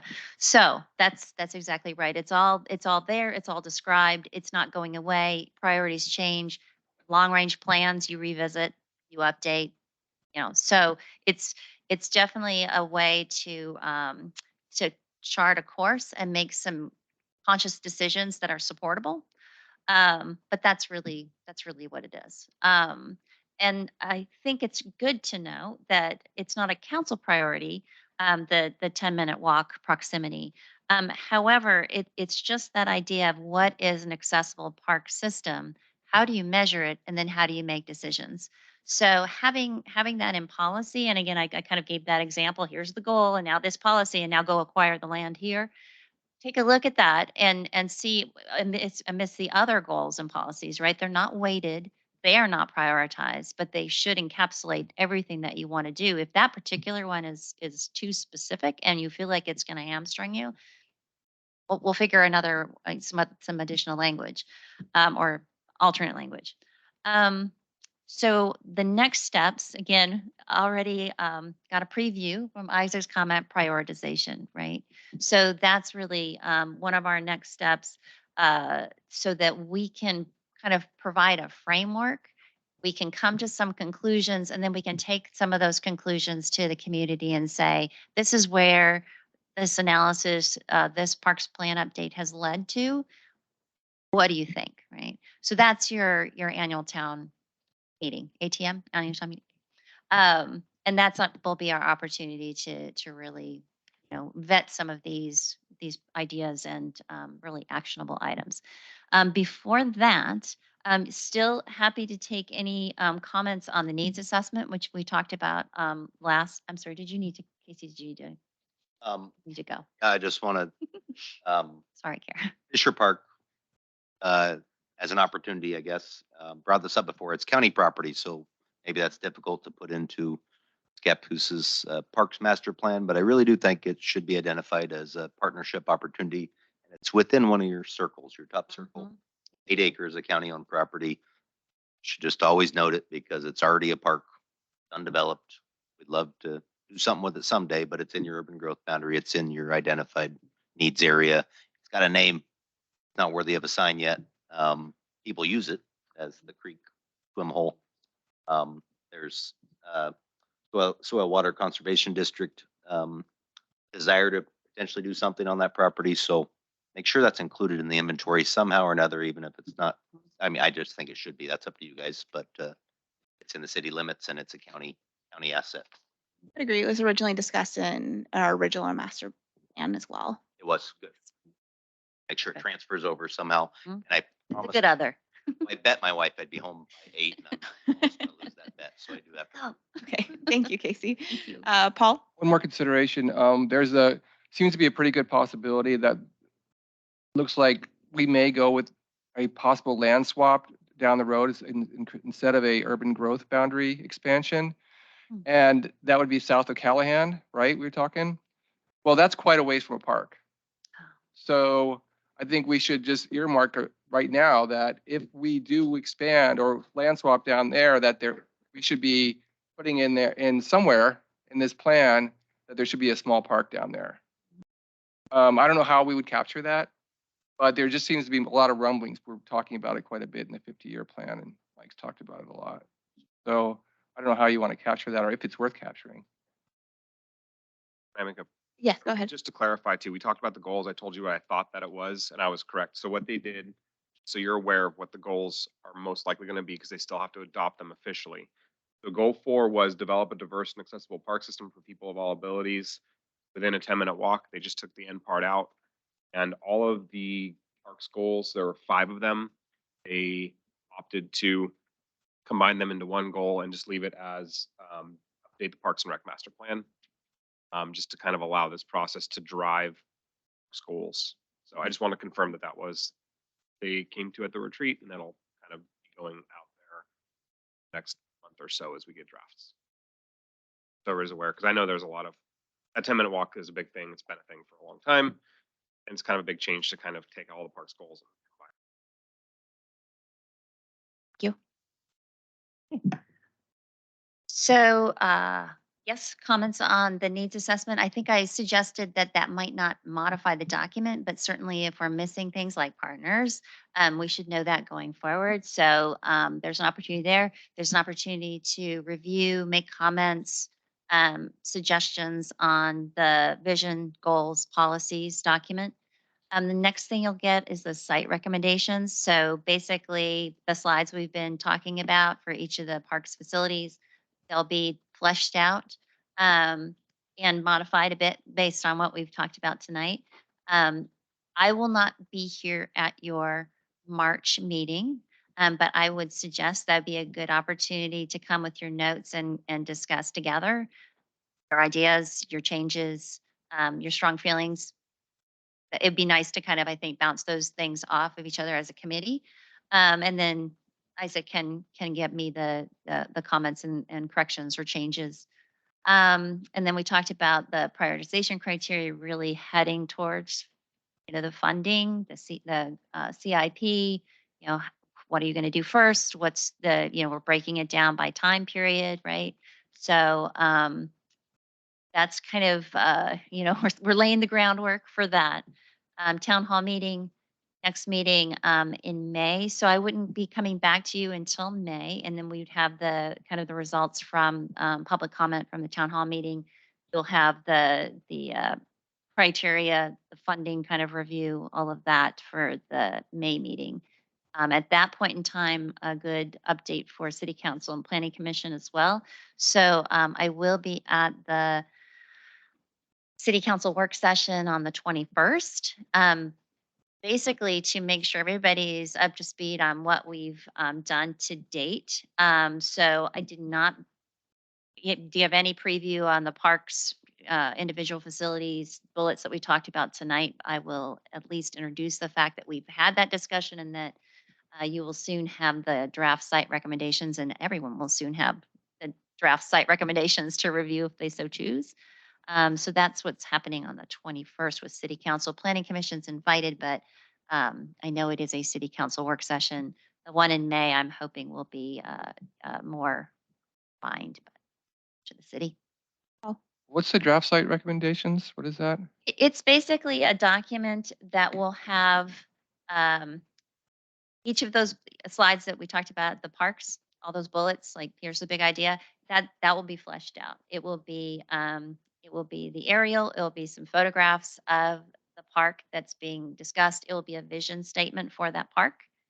So this is what we envision for this park in a couple of sentences, and then those action items. This is what the city's going to pursue.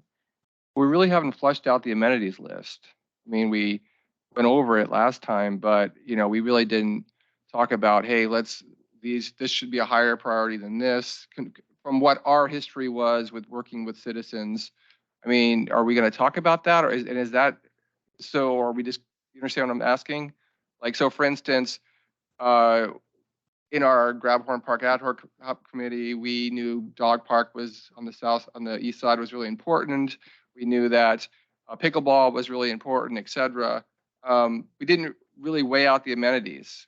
So are you looking to put those amenities in the parks for the March 21st plan already? Like are you just going to pick some off that list, or So we didn't really talk about it? The needs assessment has existing amenities, what you have today. Right. The site recommendations are what more or different should you have in the future. So those bullet points or those Grabhorn bullet points that we talked about tonight, those are more conceptual than the detailed site, because you reviewed three, I think, different site layouts for Grabhorn, really in a lot of specificity. I think on a comprehensive plan level from the get-go, we need to put down in writing that it is going to be an active use park site. And then what goes in that park? Yes, we'll have some details on that. And then the prioritization criteria will help kind of bubble up what comes out as kind of top recommendations. And then at the annual town hall meeting, at your subsequent meetings here, you'll be talking about whether or not that's the right mix. But it's not just about Grabhorn. So for instance, let's just say pickleball. That might not fit on Grabhorn because it's just all fields, but pickleball is real high. Or it might be covered basketball or whatever. We really haven't, last meeting, we just had that list, but we didn't really discuss, here's priorities. Like I think today we probably wouldn't pick bocce ball as high as pickleball, for instance, because it's the US's top growing sport. So I'm just asking if, are we going to go through that? And also, are we going to vet that with the citizens? Even though we kind of outreached a little bit, but we didn't go super deep. So you mean just of the things that you could have in the city, what are the things you want most? Not even where they go, but no. really is pickleball like more than basketball? Or whatever we need. Yeah. So we got some of that information from the survey, right? Some things were not as specifically asked or as directly asked. So I guess I'm not sure the level of detail that you're asking for that we're going to get to that in this next step. Um, the mix of like we from the online survey responses, we know certain things are very important. We know that the activities people enjoy on trails very high, nature very high. We need more activities, more spaces for youth and things for youth to do. We know these things. Where should pickleball go or where should an additional basketball court go? We know you need one. We know that we're going to suggest as part of the next document that you get, we're going to make a suggestion like this would be a fine place to have that. That action bullet will be there. And you will be able to say, yeah, no, we actually don't want that pickleball court at Miller Park. That we'd rather that be a dog park or continue to be a soccer field. Oh, wait, there's an opportunity for soccer at Grabhorn. We're okay with dog park. See, so you'll start to see that in the description of each of the park facilities and each of the list of action items for those parks. So That's going into the city council on March 21st. no. Oh, No, I'm sorry. My update to the city council at their work session on the 21st really is a compilation and squishing together of all the slides you've already seen and everything you've already talked about, with the exception of bullet points for all the parks facilities. There's not going to be enough time for them to really consider that. But I will let them know that there will be a document that's going to be called site recommendations that you will be reviewing, that they'll have an opportunity to look at.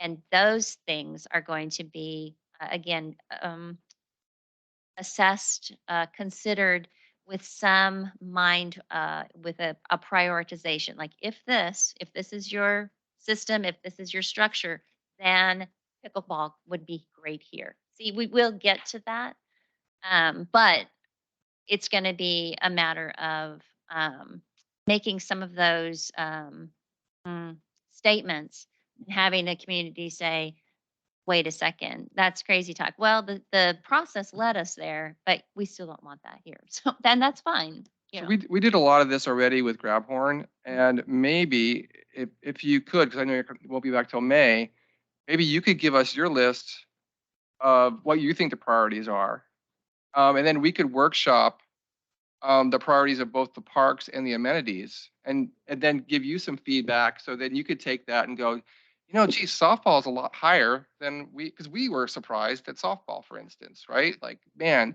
when we reached out to the community, People were very yeah, passionate about I mean, it. they just came full bore at us, right? And now we're like, okay. So we could give that back to you, and it had already been vetted through us. If Kara, if you're okay with that. I mean, if that were possible, I think that could be something that we also discuss at the March meeting. Right. And I think we're beyond the identification that softball, additional soccer fields, pickleball, dog park, we know those are all priorities that can actually be accommodated in the spaces you have. So we know that regardless if pickleball isn't the highest thing, it can be accommodated. There can be space for that, and we will make that recommendation. We will put that in the action items in the site recommendations, and then it'll be your opportunity to basically say, yeah, wait a second. Actually, it'd be much better in this other spot. Oh, wait, you're thinking disc golf there. Well, okay. So you can have that conversation together, I think, based on the next document that we give you.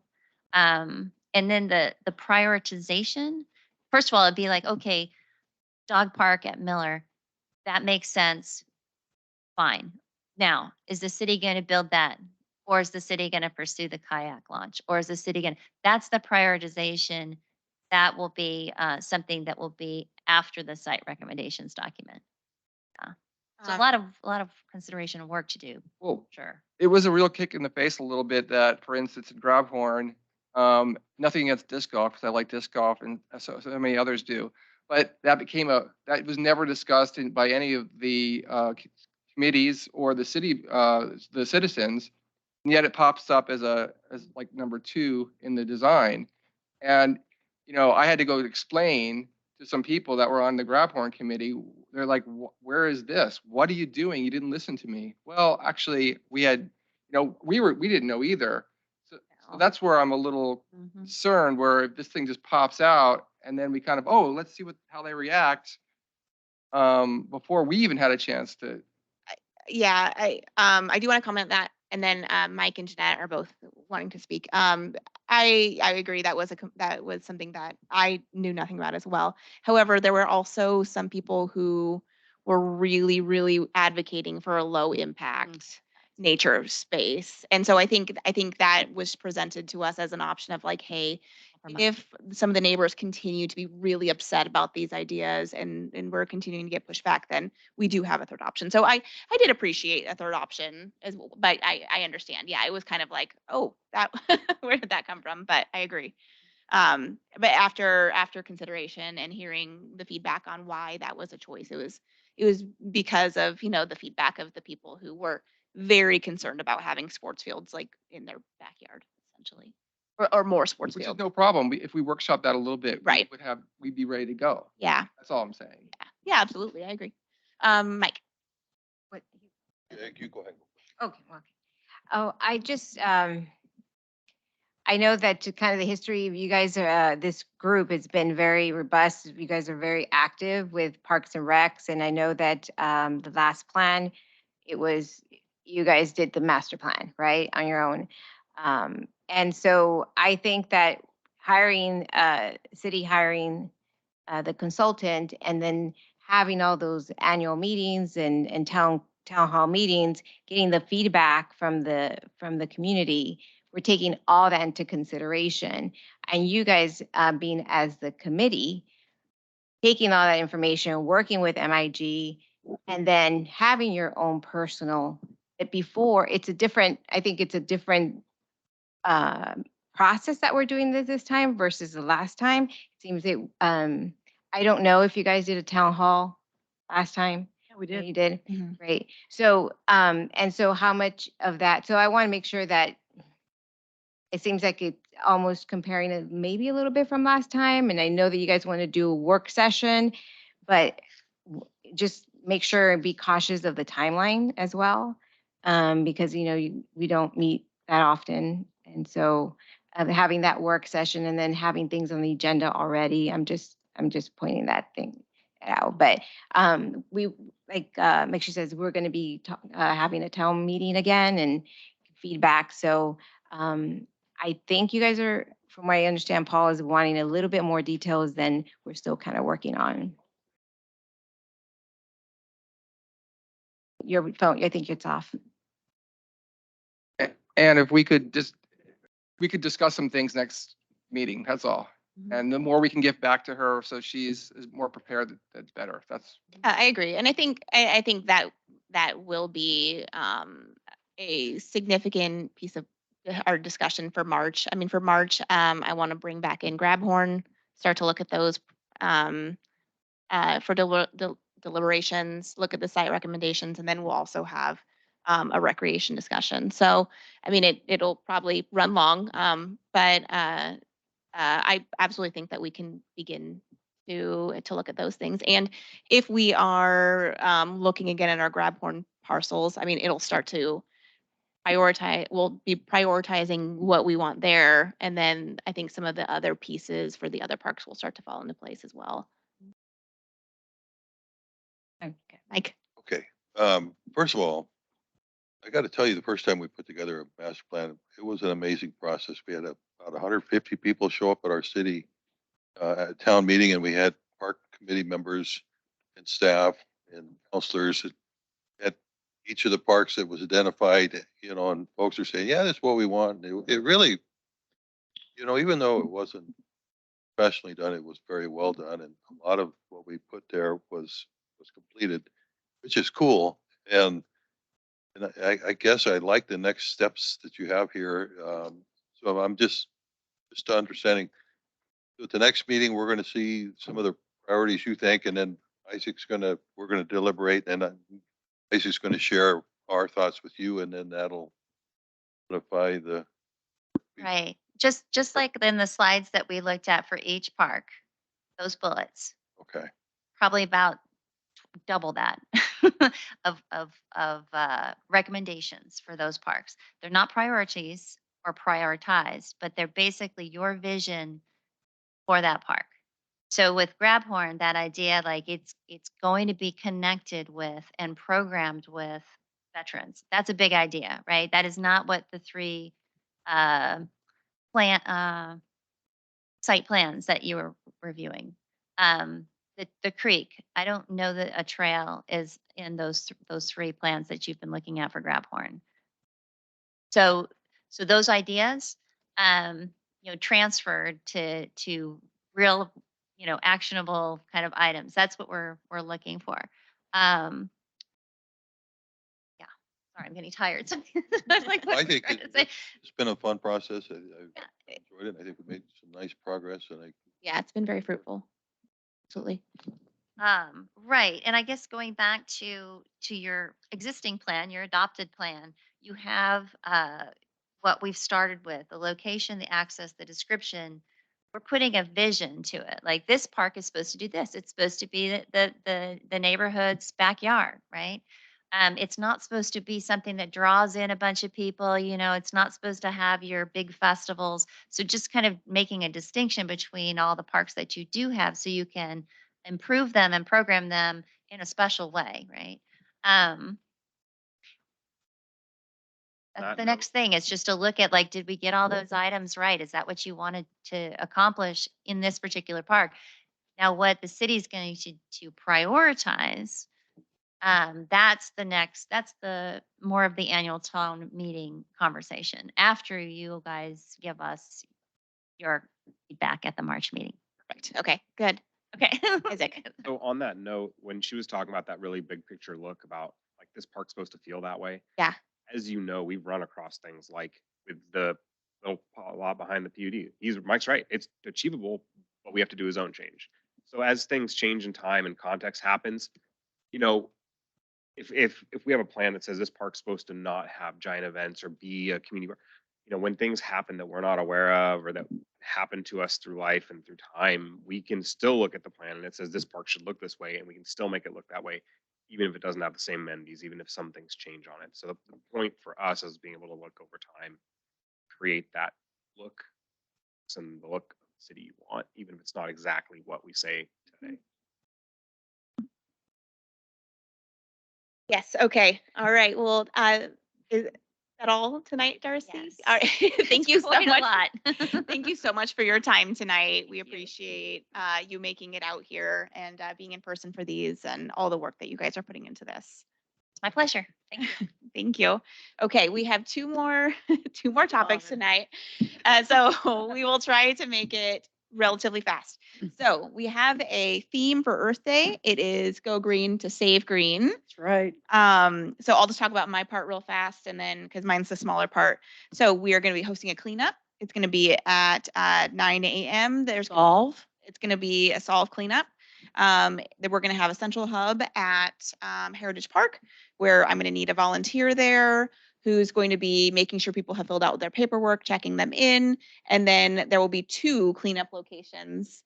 There's going to be one at Chapman Landing and one at it's called the Park Strip. That's kind of in between Highway 30 and the railroad, because it is full of trash.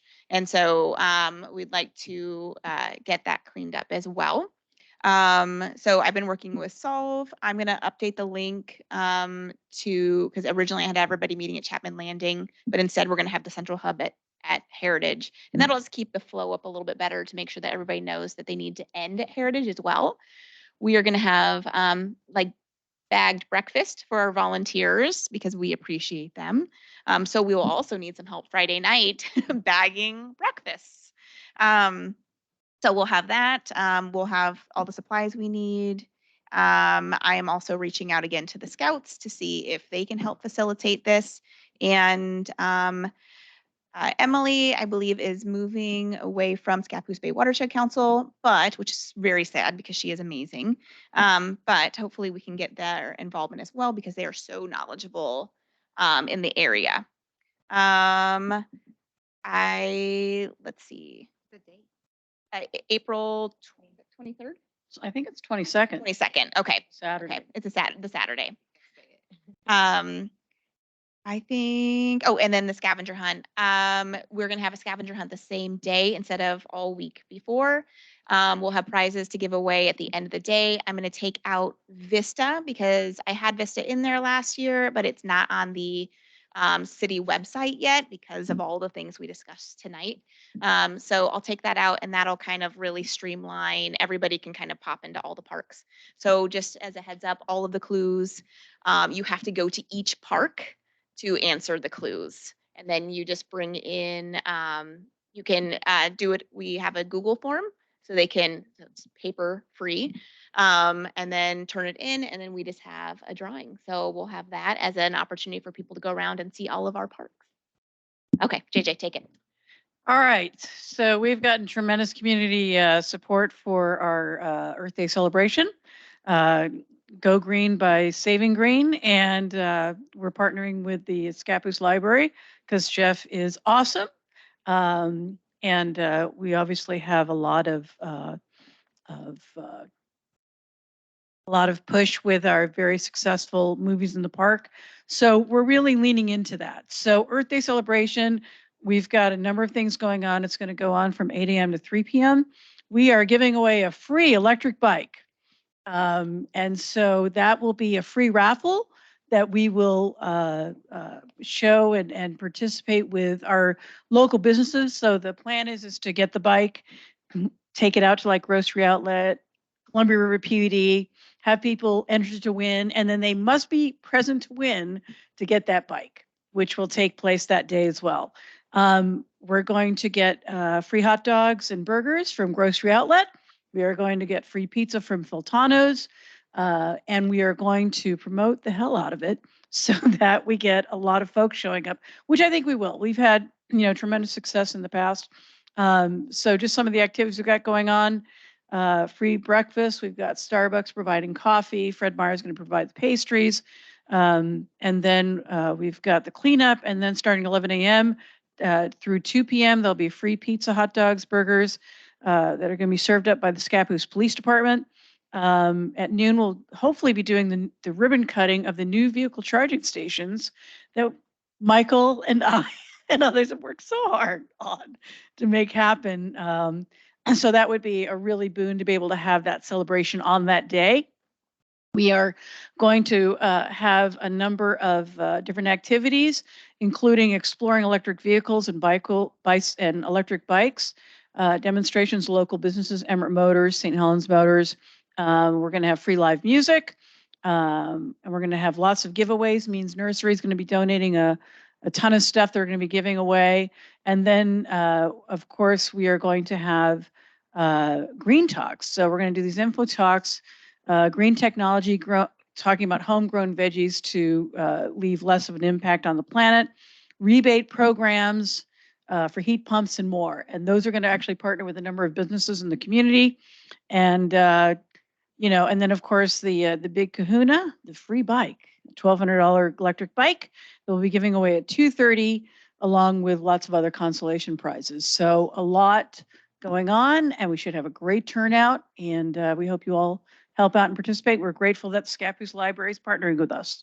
And this is all happening on the same day, April 22nd. Yes, All in a day. everything is happening from 8 to 3. It's happening. Mhm. All right, thank you.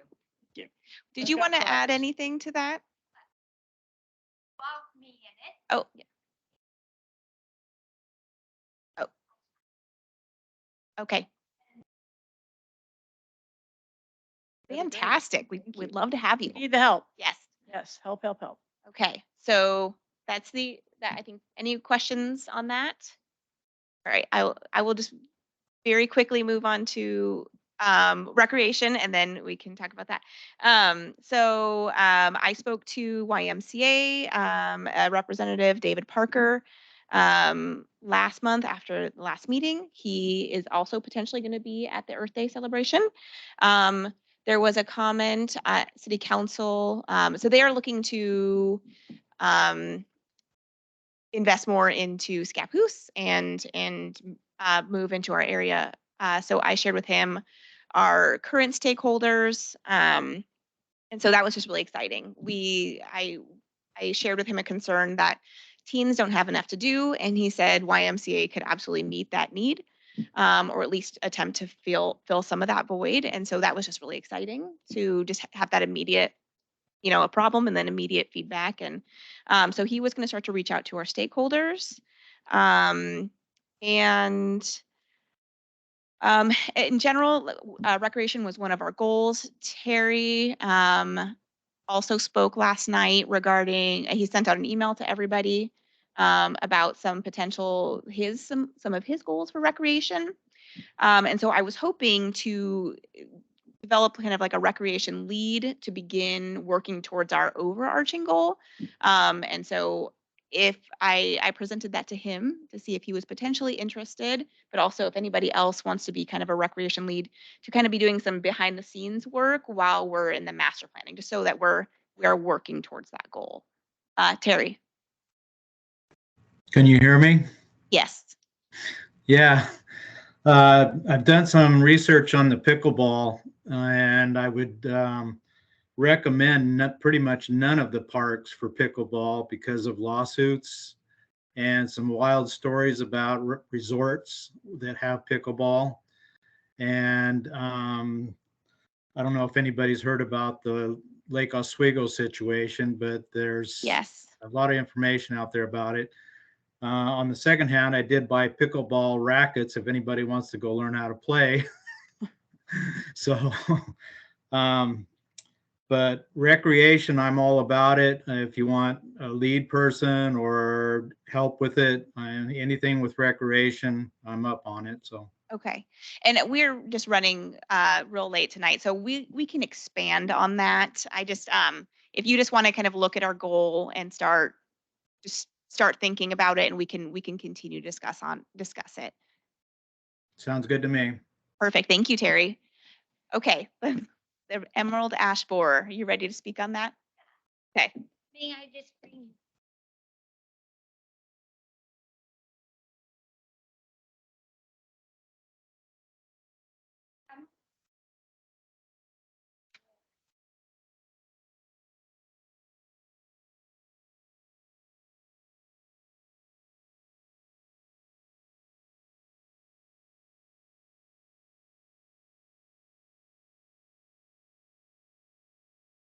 So I won't take a lot of time. You can read about it here, but there are not going to be ash trees in our future if what happened on the East Coast happens here. So we're starting to make plans.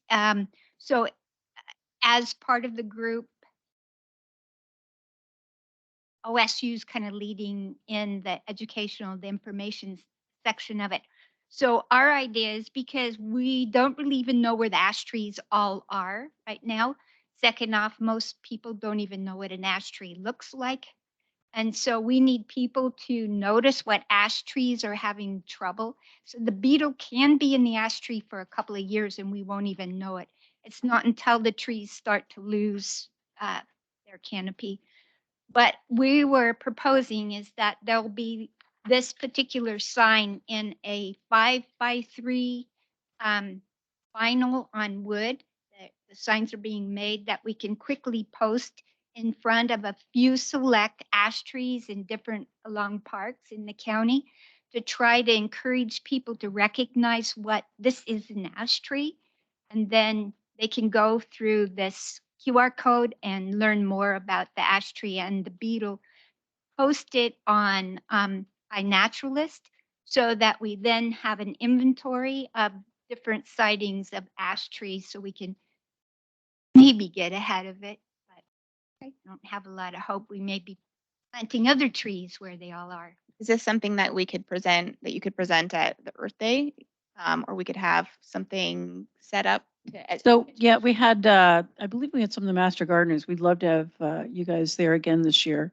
So that would be a great opportunity to talk about it, because it could be in one of our environmental talks that we're going to be scheduling that day. Yeah, it would be a great opportunity to educate people.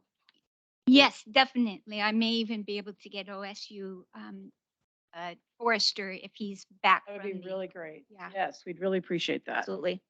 I'll give you here's one of my flyers if you want it. Okay. There you go. Yeah, are there any other ways that you would like us to spread this word? Not finished yet. This is just a rough. As long as we have permission to post these on trails, that's our main focus right now. Okay. So if we can educate. Yeah, yeah. We got it, Dave. So we're Okay. perfect. All right. Thank you so Thank much. All right, everybody. This was a long but fruitful meeting. I'd love for you to volunteer for Earth Yeah. Day. So everyone have a good night. Thank you. Yeah. Yes, there is. I'm just out of town during that Okay. weekend, but I can put you to work. oh yeah. But yeah, but if there's other stuff, or I'm happy to. Yes, there is. Yeah.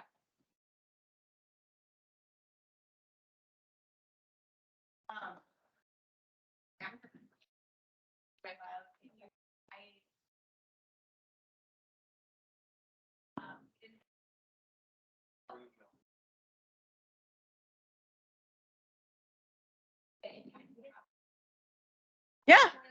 Yeah, please do. Yeah, yeah, we'd really love that. And then find out if you